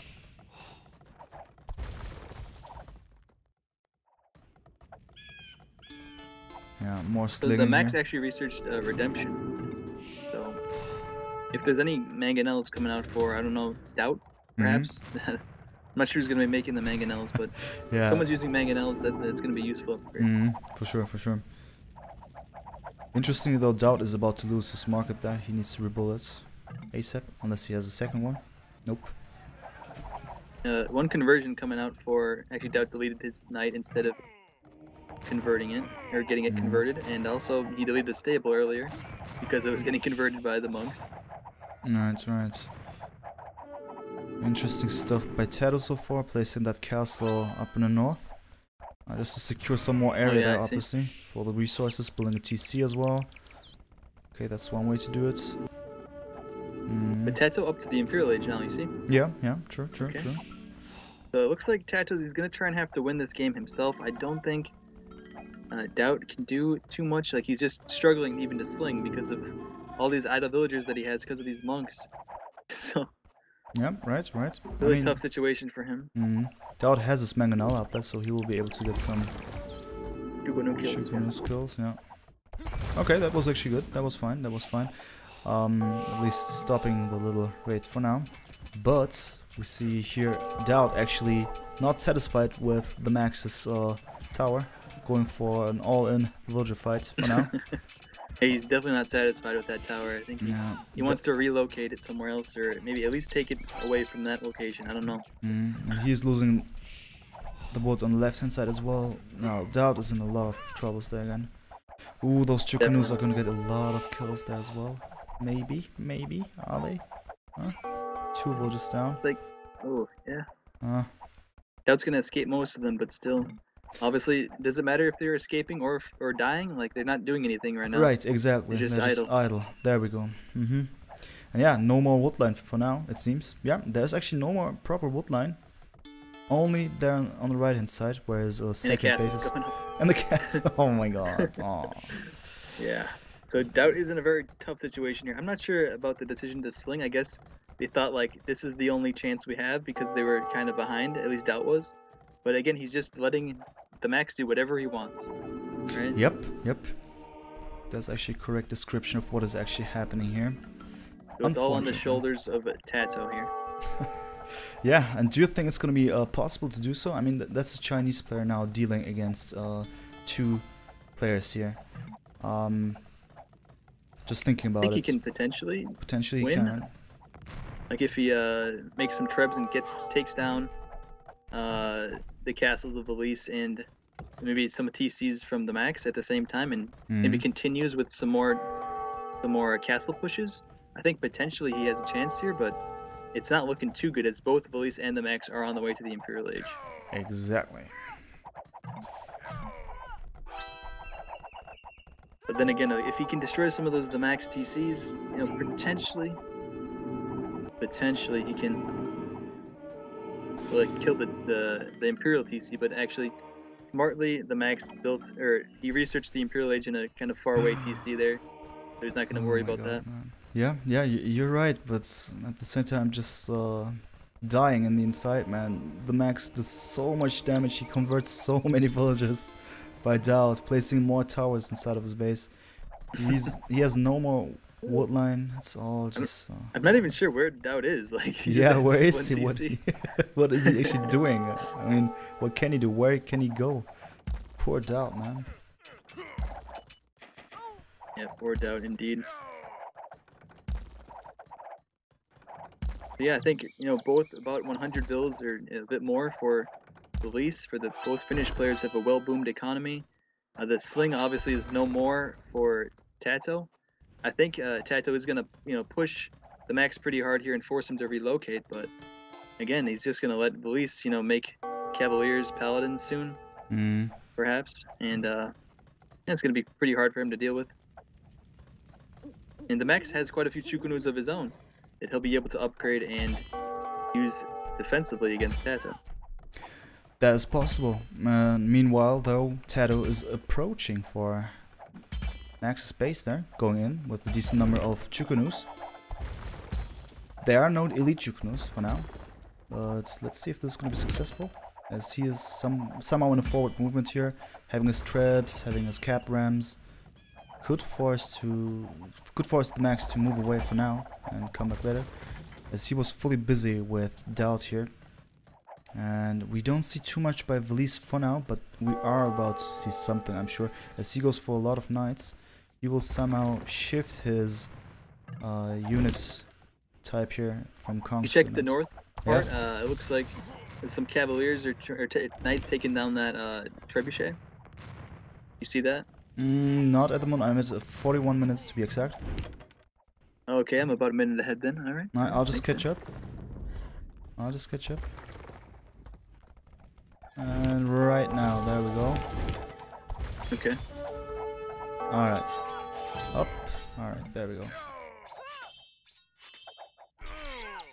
And yeah, you're right. The Cavaliers are actually doing some work here, getting a couple of walls here and there, making sure that there's nothing else to protect this little and lonely castle there by TaToH.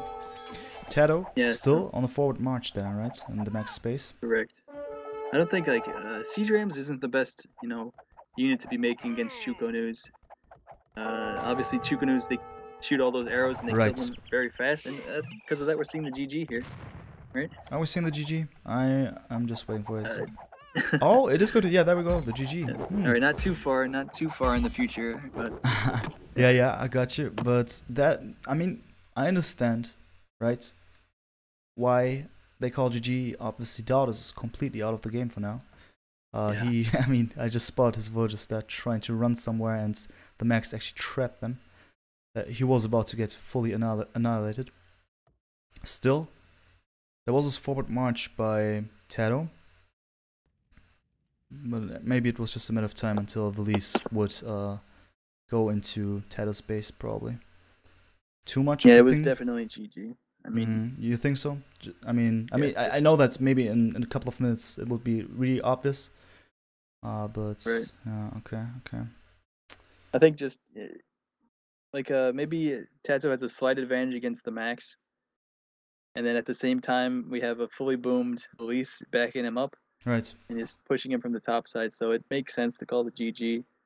It's nothing, not too much that Tyrant could do or Secret could do that game. Right.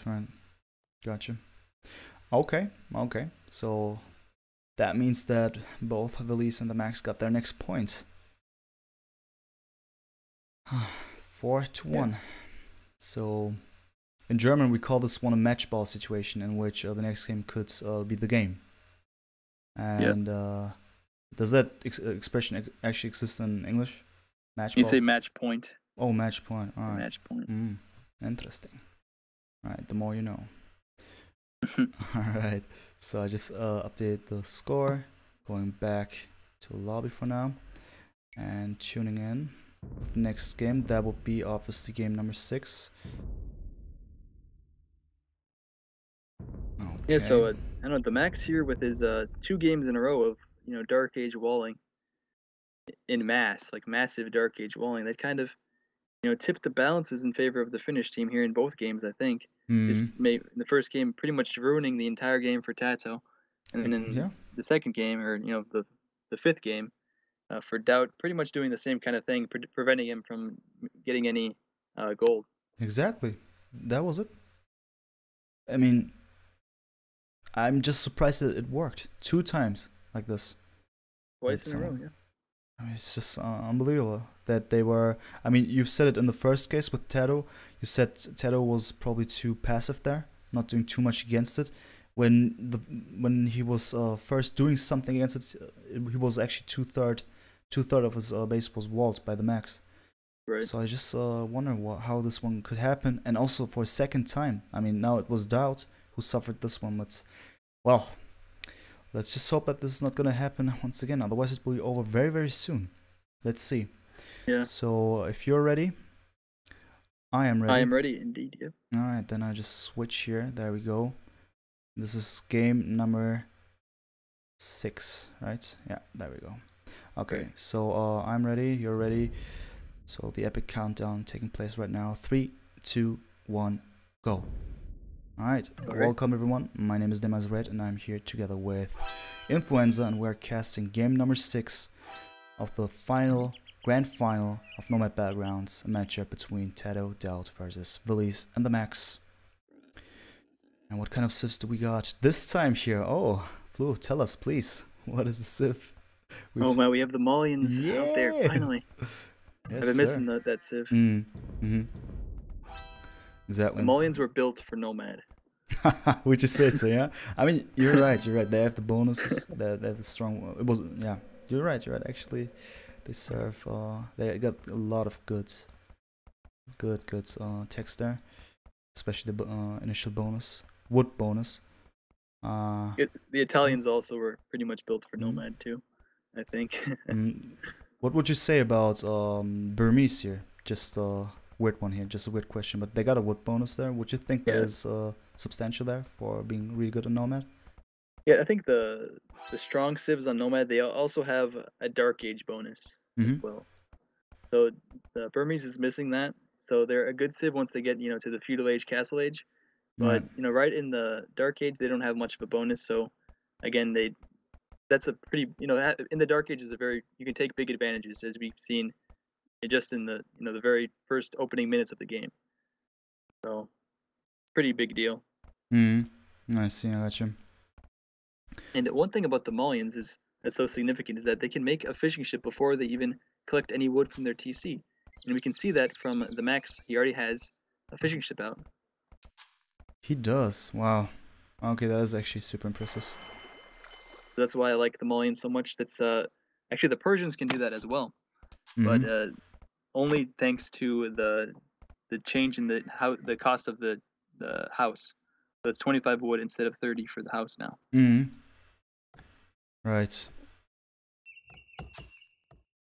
Yeah, that's actually thinking of it. Yeah, I'm pretty much impressed the way you've explained this one.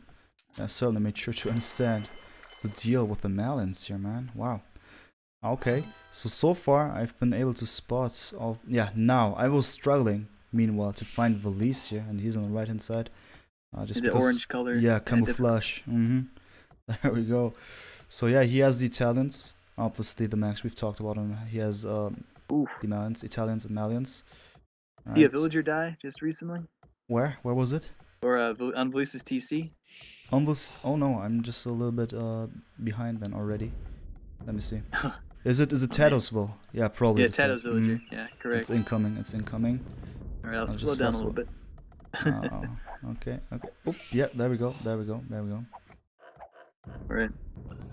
All right. Okay. Yeah, we've seen. Pretty bad situation for TaToH because I believe that was his dock villager. Actually, yeah, he already built the dock with that villager and he was heading home. Then he came across Villese's TC. Right. I mean, it's bad anyway. I mean, it's one of those villages in the beginning that you have, Just thinking about the snowball effect here. Losing it that early, never a good thing. Yeah, but I don't really like the civ choice for Team Secret. I guess these are like a kind of a pick civ in this game too, right? Yeah, it's a hidden civ, yeah. So they picked Vikings with the Malians. I'm not sure about that. Like Vikings, it's a decent civ, but the bonus, the dock bonus for them is nerfed. So the docks aren't as cheap as they used to be, and also they don't have access to fire ships or fire galleys as well, which is a pretty big deal on Nomad. I mean, I was going to ask you about this one, right? This is a super huge deal.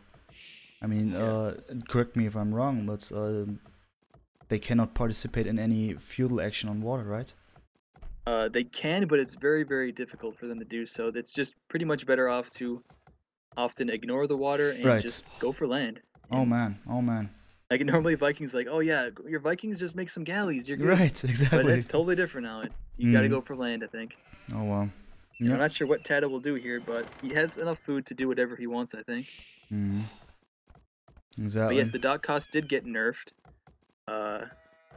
Why? Because I guess Vikings was the dominant civ on water, and in order to counteract that, they nerfed that bonus. And I mean, obviously they changed the water meta entirely. When Vikings isn't even that strong of a civ anymore until they in the very first couple minutes of the feudal age, which is very important. They fall behind quite a bit unless they can kind of turtle up a bit and then buy some time and mass up galleys, which is kind of hard to. Look at what the Max is doing. Yeah, I'm just silent and just trying to hold back my emotions, but oh my god, man. Oh my Another god. Game. Oh my god, just stop, man. Wow, okay. Alright. Yeah. I just have a feeling that we're gonna see some really bad things taking place in a couple of seconds. The next board is gonna be. Oh my god, man! Oh, you're seeing the boards. I was looking towards the north where he's welling in the gold. Wait a second. Yeah, no, man. Yeah, as well. Oh my god, man. Oh my god! Wow. Boars and then the gold. Oh my god, man.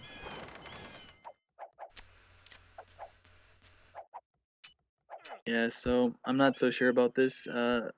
I mean, this obviously the style of play is very effective, Mm-hmm. but there's a reason why I think Dark Age Palisade walls should be removed from Nomad, I and understand. the Yeah. reason is for what the Max is doing right now in this game. This Mm-hmm. is way too strong. It's doing so much damage with just a few vills walking about and wreaking havoc that's gonna affect 30 minutes from now. It's gonna Mm-hmm. have consequences, and it's Um. just too early to have those kind of Yeah. big changes I agree. What would you say about tournament rules being done differently? adjusted. Yeah, Yeah, adjusted in this case. As in, I mean, we got some rules against TC fights, right? In the beginning, right. that's an instant rematch. Villager fights, I believe, even have a certain nerf Time there. limit. Yeah. Yeah, time limits. There we go. Yeah, what about those kind of things? I mean, then you would need to say, I don't know, till when is it forbidden? Maybe in Dark Age, completely it's forbidden to go for, let me call them offensive palisades or something like this. Maybe that way. Yeah. I Uh, don't know. It's like I don't know. I would just change the game itself. Yeah, I got you. Yeah, I don't know. I think it's just too much rules and just play the game itself. But I think the game should be changed accordingly. But it's hard to do so, given I think Palisade walls in the Dark Age do make sense on other maps, Mhm. but not on Nomad. They don't make sense on Nomad. And as we can see, the effects of what's going on here with what the Max is doing Right, in right, the right. third game in a row. Third game in a row. Yeah, third game in a row. It's yeah. Someone asking is walling TaToH in? Well, yeah. It's the third game in a row. This is happening. Looks like DauT is trying to get some counter walls going on. Let me see. Oh my god, No, man. DauT is in the feudal age though, and he's building a tower here. That is So that's gonna be maybe, effective. yeah, that's gonna be more effective now that he's somehow faster now, and yeah, that's at least something, right? But yeah, it's still hurtful to see this. It's not Really. a great situation to be in actually though, to be forwarding against the Max, who was already idling quite a few villagers walling. So Mm, that's leaving Villese to be kind of, he's already in the corner of the map over there, and he's gonna just kind mm. of be fairly safe in booming up, perhaps. Yeah. Speaking of doing something like this, like sneaky stuff, bad stuff, evil things here. Look at what DauT does at the moment. I mean, in Max's space. That is. Right, those towers. Mm, Yeah. At least that's something. That's a way to punish him, maybe for being all over TaToH's base, maybe neglecting the things that happen in his own base there. So that's one way to look at it. And I believe that DauT will not stop right there. He will place more towers. Looking at his base, he has a decent amount of villages on gold. On stone, I'm sorry. Just yeah, and probably he will be able to. I mean, okay, let me think about this one. If he could maybe go through those palisades up there. Max did well actually preventing, putting down those preventing palisades there up in the north of his own TC. But Right. still, DauT will maybe able to apply more pressure. I guess he's effective and creative enough to do so. Or will he just stop? Because now he has the control over the gold for now. And Right. Max is being forced to go somewhere else. And I'm just looking at his own options to go for some more gold.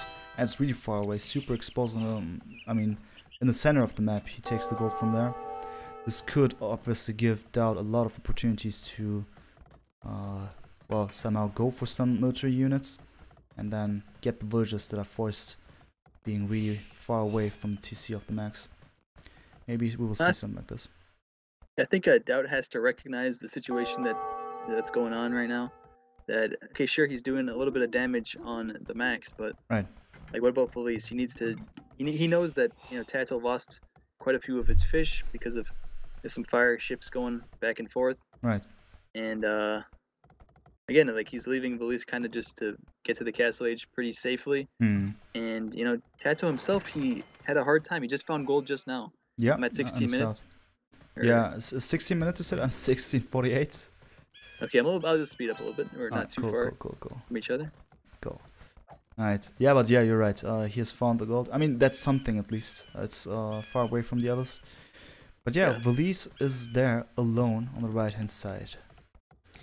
and he has the Italians. What do you think could possibly happen in a situation like this? I mean, he went for markets, now he puts down the barracks here, going up for Castle Age.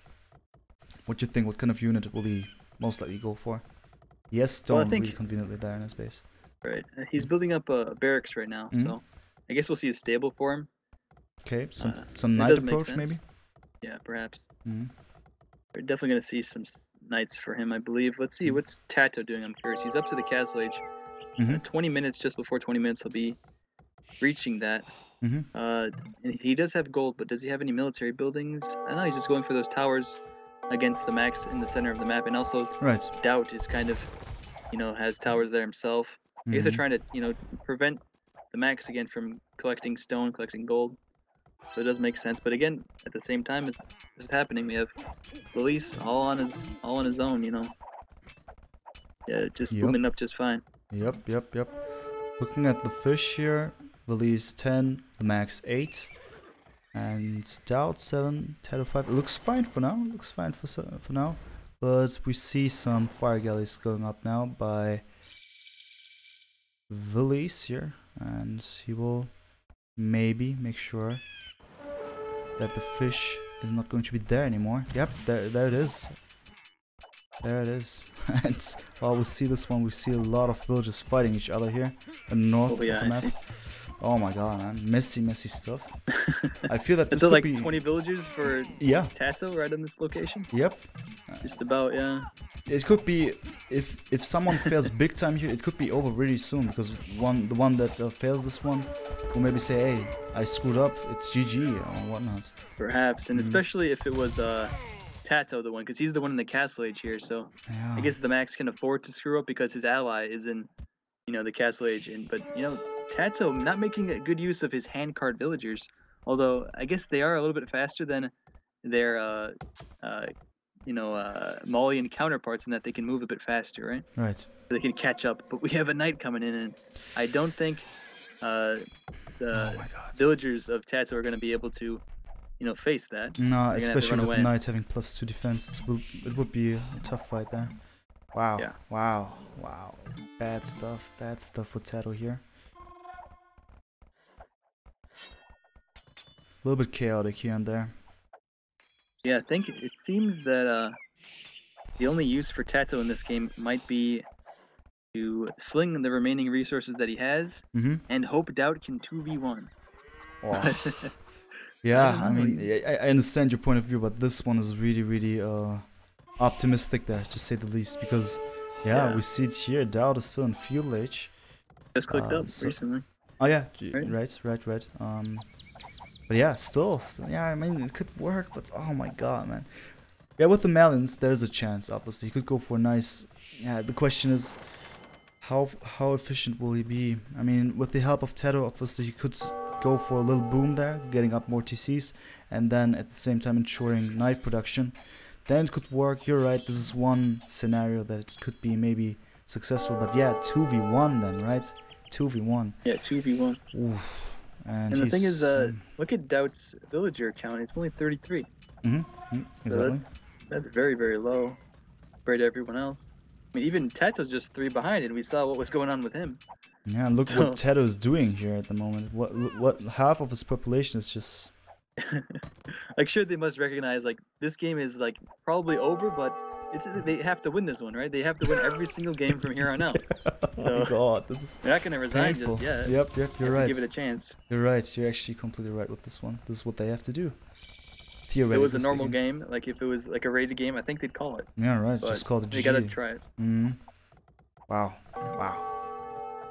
Again, Viper is, he's apparently on vacation, they can't call him for help to, Viper, come please, help us out, we're down 3-1.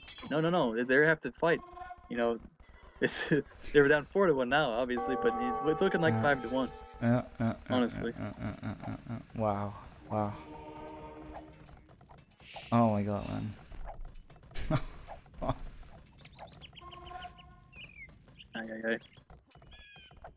Yeah, I have no more words for this, man, I gotta be honest. So now some raiding from Villese going on against DauT, he's trying to force up this castle right on his TC here. That's not the kind of castle he needs to get back in the game. I think he needs a forward castle to get in the game, but that's not really possible right now, given he doesn't have any army. Right, he could not back this one off. Okay, you're right. And he goes for Gabitos. I mean, obviously we've seen some nice Gabito plays, especially in the semifinals between TheMax+Villese against Tim and CL, I believe. Yeah. There we've seen some excellent gameplays from both sides when they've had their hands on Malians. Some nice Gabito moves, but that was only some kind of side action taking place, actually, as in raiding, while the main units were mostly knights and also castles. We've seen plenty of castles. Yeah, so I'm not sure going for Gabitos just now. Will it be successful? Is it a good move from him? I mean, I don't see a stable, do we? I mean, talking about DauT here. Nope. Yeah, I don't think so, no. Gabitos. They go Gabitos, yeah. And they're super fragile. They can now in this matchup. They could even do devastating damage here against the knights here, as they. Yeah, Gabitos do pretty well against knights, but again, you need. I mean, if he didn't have a 30 villager deficit, I would think, oh, maybe he has a chance. But the fact that Villese is, he could probably click up to the Imperial Age like in a couple minutes if he wanted to. If he didn't make more knights, I'd say he would be able to get up there with the bonuses of the Italians. Nice. But it's really in the commander seat this game, Villese, with that massive score lead. It was at 1,500 or so. Yeah, it's unbelievable, but yeah, it's there. It's there. 3 TCs at least. A lot of villagers, 70 to be precise. In comparison, his teammate 32. But obviously, TheMax has a different role in this game, and he is busy. He is busy as he has this situation in which there is an enemy TC next to his one. Well. Oh yeah, I see this guy. I did not notice that before, but I guess, like I said, TaToH, he's not so useful in this game anymore. So this is actually a good choice for him. Just taking out TheMax here. Yeah. Take out TheMax and hope DauT can 1v1. Yep. Obviously, I don't think DauT can 1v1, but it was worth a shot, I think. Definitely, that's actually definitely a very good move for TaToH. Very yeah, you're right. Really effective as we see it right now. He gets many villagers here by TheMax. Who's successful for now. And also that gives him a safe location to actually take resources, unlike his original TC. Well, actually, yeah, I was thinking it was like he had to delete his TC, but obviously he's in the castle age, so he doesn't need to delete it. Right. Understand you. True indeed. And yeah, we have 2 castles by DauT, therefore he will be producing more of those Gabitos if he has the right resources. For now, he has little resources. But only not even 60 population for him, just under 60 it looks like. Right. And meanwhile, Villese about double population for Villese pretty much. And oh, you see that? Yeah, I saw that. I just oh, is it over right now? It's over. That's the 5th game, 5th and final game. Wow. Or the 6th and final game, but 5th win for the Finnish team. Exactly. Wow. That just happened, guys. Wow. Amazing to see this one. Max and Villese being able to beat both DauT and TaToH. I mean, Team Secret here we are talking about. Yeah, I guess they were really missing the presence of the Viper, I think. Yeah. The Viper, he obviously this is the 2nd series between these 2 teams. And in the previous one, they did have the Viper. And we know the Viper is the Viper, as some casters will say. Viper is Viper. And what that means is he's an insanely good player, and he's very versatile, and he knows what to do on all maps, in all situations. So Nomad, well, I don't think Viper is a player that commonly plays Nomad, but again, with his vast experience and he knowing what to do all the time, making the right decisions, he can adapt very well. And I don't think I can say the same about DauT and TaToH. At least it didn't look like that in this series. That they don't know what to do on this map. I don't think, given what I've seen here. They've allowed things to happen to them that they shouldn't, like full walls around them with, not doing too much damage. They're calling the GG because of the score difference, I think. Like, they knew Villese is untouched, full booming, and then DauT here, 45 villagers. Yep. You can't fight that. Yep. I agree with everything that you've just said. It's true. Just thinking of it, This fight, it was, I believe, what was it? Was it DauT and Viper against TheMax+Villese, or was it TaToH actually? I think TaToH. TaToH, right? But what I've been able to remember so far was this one moment in which there was such a huge and long fight between the Max and Viper up in the north in some kind of situation in which Viper continuously sent in rams filled with champions. He had Malians, obviously, and this was some kind of weird thing to watch, but in the end it turned out to be really successful. But not only because of this, but seeing those kind of weird things happening by the Viper certainly puts the Max in a situation in which he was maybe surprised and thinking of some way to deal with it. So yeah, right, maybe the Viper would have been really helpful in this case. And yeah, TaToH, but still, DauT. well played from the Finnish team. Maybe even if Viper showed up, there would, maybe they'd still win. Like it was a very clear victory here. I think I saw some of the previous series games, and I believe the Finnish team stepped it up here a bit. Well, looks like they're playing a bit better, I'd say. Obviously, they're also a very good team, but I mean, they've been taking advantages in this series from the Dark Age, and then, with those walls.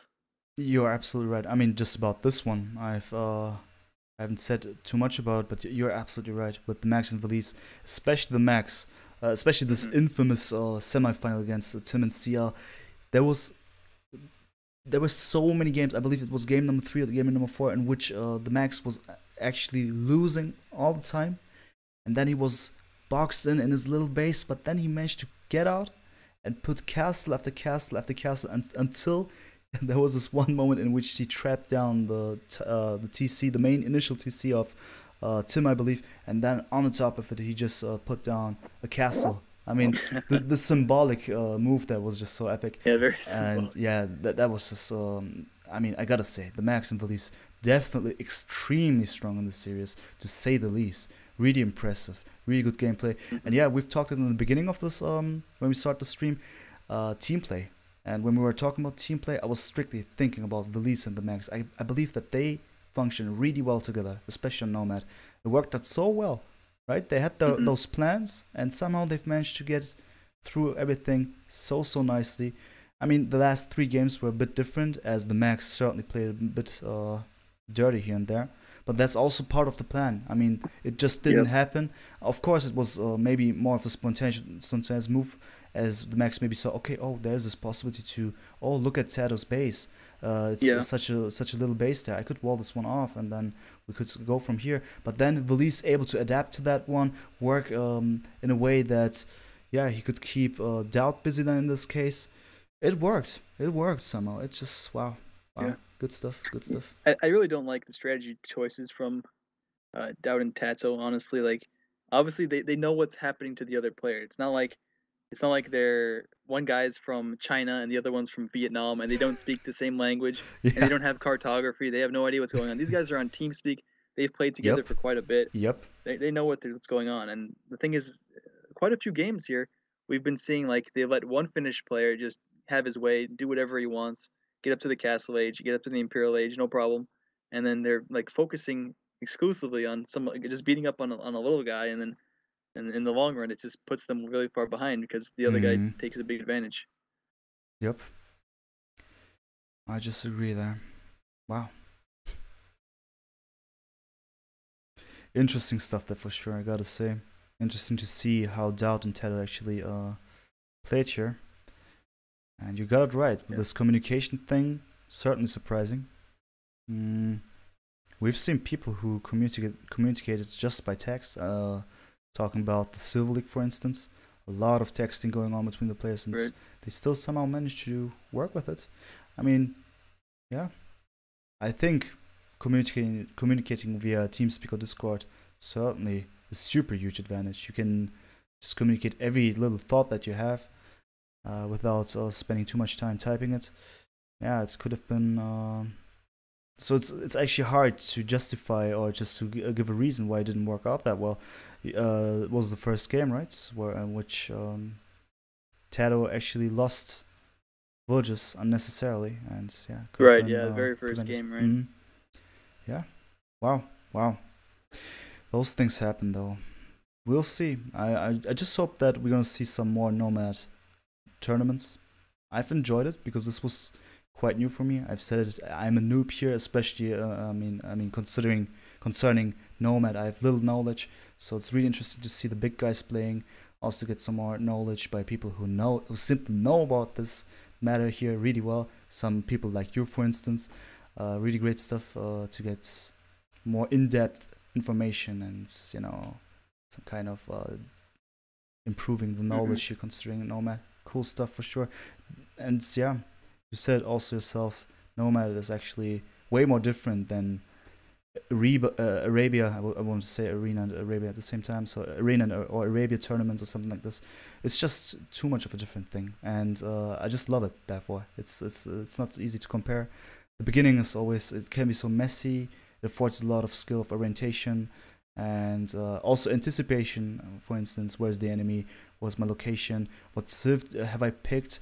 What is my mate going to do? All of those things matter a lot, and they can be decisive for the rest of the game. So yeah, Nomad Battlegrounds, great tournament so far. I mean, it's over right now. Am I correct? I mean, Silver League is definitely over, and Gold. Yeah, this was the grand final. I don't think that there are matches for for the third place or something. Well, the third place already was decided essentially by between who goes to the grand finals from the losers bracket. All right, I understand.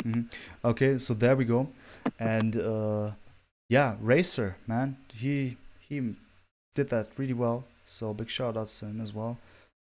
Also, from we can have a shout out to Blitzcrags for $1,000 towards the prize pool. So the total prize pool was 1,500. So we have 66% of that, or 66.666% of that for Blitzcrags here. Yeah. So thanks to him and all the other donators as well. Yes, sir. So, much appreciated. Definitely, those kind of things we appreciate the most, as in this will give enough input and also just make sure that we will keep having a lot of nice community tournaments for sure.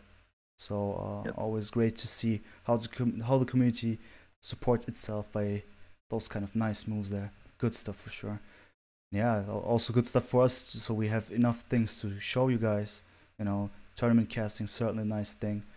Always cool to see all those players and making sure to cast every nice move here and there. It's a lot of fun, I gotta say. So the final standings of the tournament would be TheMax+Villese in first place, getting 40% of the prize pool, with Viper, DauT, and TaToH also getting 40% of the prize pool in second place. Okay. And that works because of just how the tournament was set up, because they won the first final, and then they earn a little bit of the prize pool from that. Oh, and I then see. Getting second place, they also get some extra prize pool percentage. And then it turns out because they each won a final, they get equal, apparently. So if Tyrant or Secret won the grand final, they'd have 65%. I believe. Okay. Or 55%. Actually, 55% of the total. And then in third place, we have Nikov and MBL with 20% of the prize pool. Right. So interesting. So I'm actually not sure what to think of this double elimination type of tournaments. Do you like it yourself? Just your personal opinion? Is it cool? Yeah, I like it. Definitely. I think sometimes when they do double elimination too early in the tournament, like when there's like 16 teams still or 32 teams, and then they start the double elimination, I think it goes longer and a little bit too long. But I think with these 8 teams, I think it makes sense. Yeah, I think it gives more content, and you don't have to wait too long. And it just when there's 8 teams left, they're all good players, so they know what they're doing on the map, and you're gonna have good games between the teams. So I think it makes sense to have the double elimination, especially at the towards the end of the tournament. Yeah, I agree. I was actually thinking of the same. I was just thinking if there's something, I know if there's a disadvantage or something like this. But yeah, you said it correctly. With 8, it's quite a cool thing to do. 16 would be a bit too much and a bit too early. Yeah. Cool stuff, man. Cool stuff. So yeah, man. I think we're done. So here, just looking at the time here. What time is it here in Germany? 5:22. Great stuff. Once again, I've managed to be up a lot here. At least not past 6 a.m. like the Silver Oh League my finals, god, right? man! Oh my god, you were about to join, right? But oh my god, this was such a. It was, yeah. I'm not gonna spoiler for the ones that maybe wanna know something about, but it was an intense matchup. Intense matchup, to say the least. Yeah. So yeah, I think we're done with this one then. So I gotta say I've enjoyed it. It was nice, really really nice experience here to have been able to recast this game here together with a really experienced player who has a lot of knowledge on Nomad. So there are a lot of things that I've learned, and a lot more things to learn for sure. And yeah, I've certainly enjoyed it, man. So I gotta say that one. Yeah, that was nice. It was nice to be here. Thanks for having me, and also thanks for casting in my or like streaming it in my place because I think I'd have we did have some problems catching up with each other, but I think I would have a little bit more problems if it was me because I Mm-hmm. think I'd be lagging behind even more. Yeah, who knows, man? Maybe, maybe Yeah. not. But we'll find out. I mean, towards the end, we somehow managed to find a little solution there. Next time, I'm sure if we have this team up again, then it'll be even better. But yeah, I've Yeah. liked it. Yeah. Yeah, hopefully in the future that they fix the recording game playback so we can know uh, Yeah. exactly where the cast is supposed to be, Exactly. right? Yeah. Totally true. Or we Yeah. could cast it live. If they would Yeah. play the games during the weekend or something. That would be absolutely perfect for me as well. Yeah. You're right. You're right.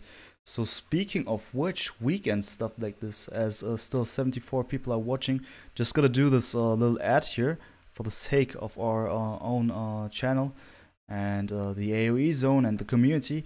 We gotta be aware of the fact that at 12 GMT today there's gonna be Weekend Smackdown, and I will be there casting it.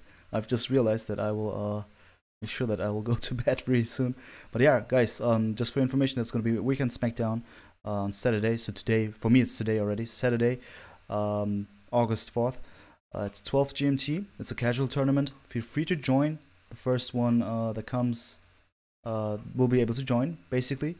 Casual tournament, as it's just a one-day tournament. You're able to win, what was it? Vubli Premium, obviously. If you go through all this, we're gonna, if there are enough people, and I hope so, because I've done a lot of advertisement on my own streams as well, and after all of those castings, if there are enough people, we're gonna do a round of 16, and then have some elimination things going on. I will be casting most of the games. They will take place at the same time, therefore I will choose some of the games and broadcast it here in a couple of hours, and we will also show the finals and whatnot, everything just for you to get this tournament feeling. It's gonna be about something, because you will be able to win this Vubli Premium if you go through it, and if you win. So I recommend you to join us, because it'll be fun for sure. It gets better every week. We've been doing it for 2 or 3 weeks now, and we feel that the numbers of players increase. Also, the organization has been improved. Therefore, I would pretty much welcome you all to join us. The requirements are just elo of 0 till 2k3, and I believe this time it's gonna be on a random map, random land map. It will change. The settings always change. Last week it was Scandinavia, as far as I remember. Before that one was Arabia. So yeah, be prepared, guys. Would love to see you all there. The 12 GMT, right? Yeah, Just in a 12 few hours here? GMT. Yeah, exactly. It's 14 o'clock here in Germany. Exactly, Geraldo, also making sure that you get the right links. Alright, cool stuff. So, Flu, do you got anything else to say? Otherwise, I will just call it a GG here. And we'll, of course, stay in the TeamSpeak for a little bit. And, yeah, do you want to add something here to the stream? I'll just say thanks for watching. I hope you guys enjoyed, Nomad in general. Obviously, these games weren't live, but, perhaps some of you guys watched the games live or enjoyed Nomad, enjoyed the cast throughout the tournament, not just the grand finals, but in the previous weeks as well. Yeah, just thanks for watching, I guess. I guess it's about over, right? Yeah, right. Yes. Thanks for watching, guys. Thanks, Flu. Thanks, everyone. It was really nice. And yeah, see you next time, probably in a couple of hours for the Weekend Smackdown. If not, I'm sure there's going to be a lot of events to cast here on Vubli Official this weekend and also next weekend. and also in the upcoming time. For sure, I will be there, Flu will be there, and yeah, see you next time, guys. Bye bye. I hereby end the stream. All right, nice.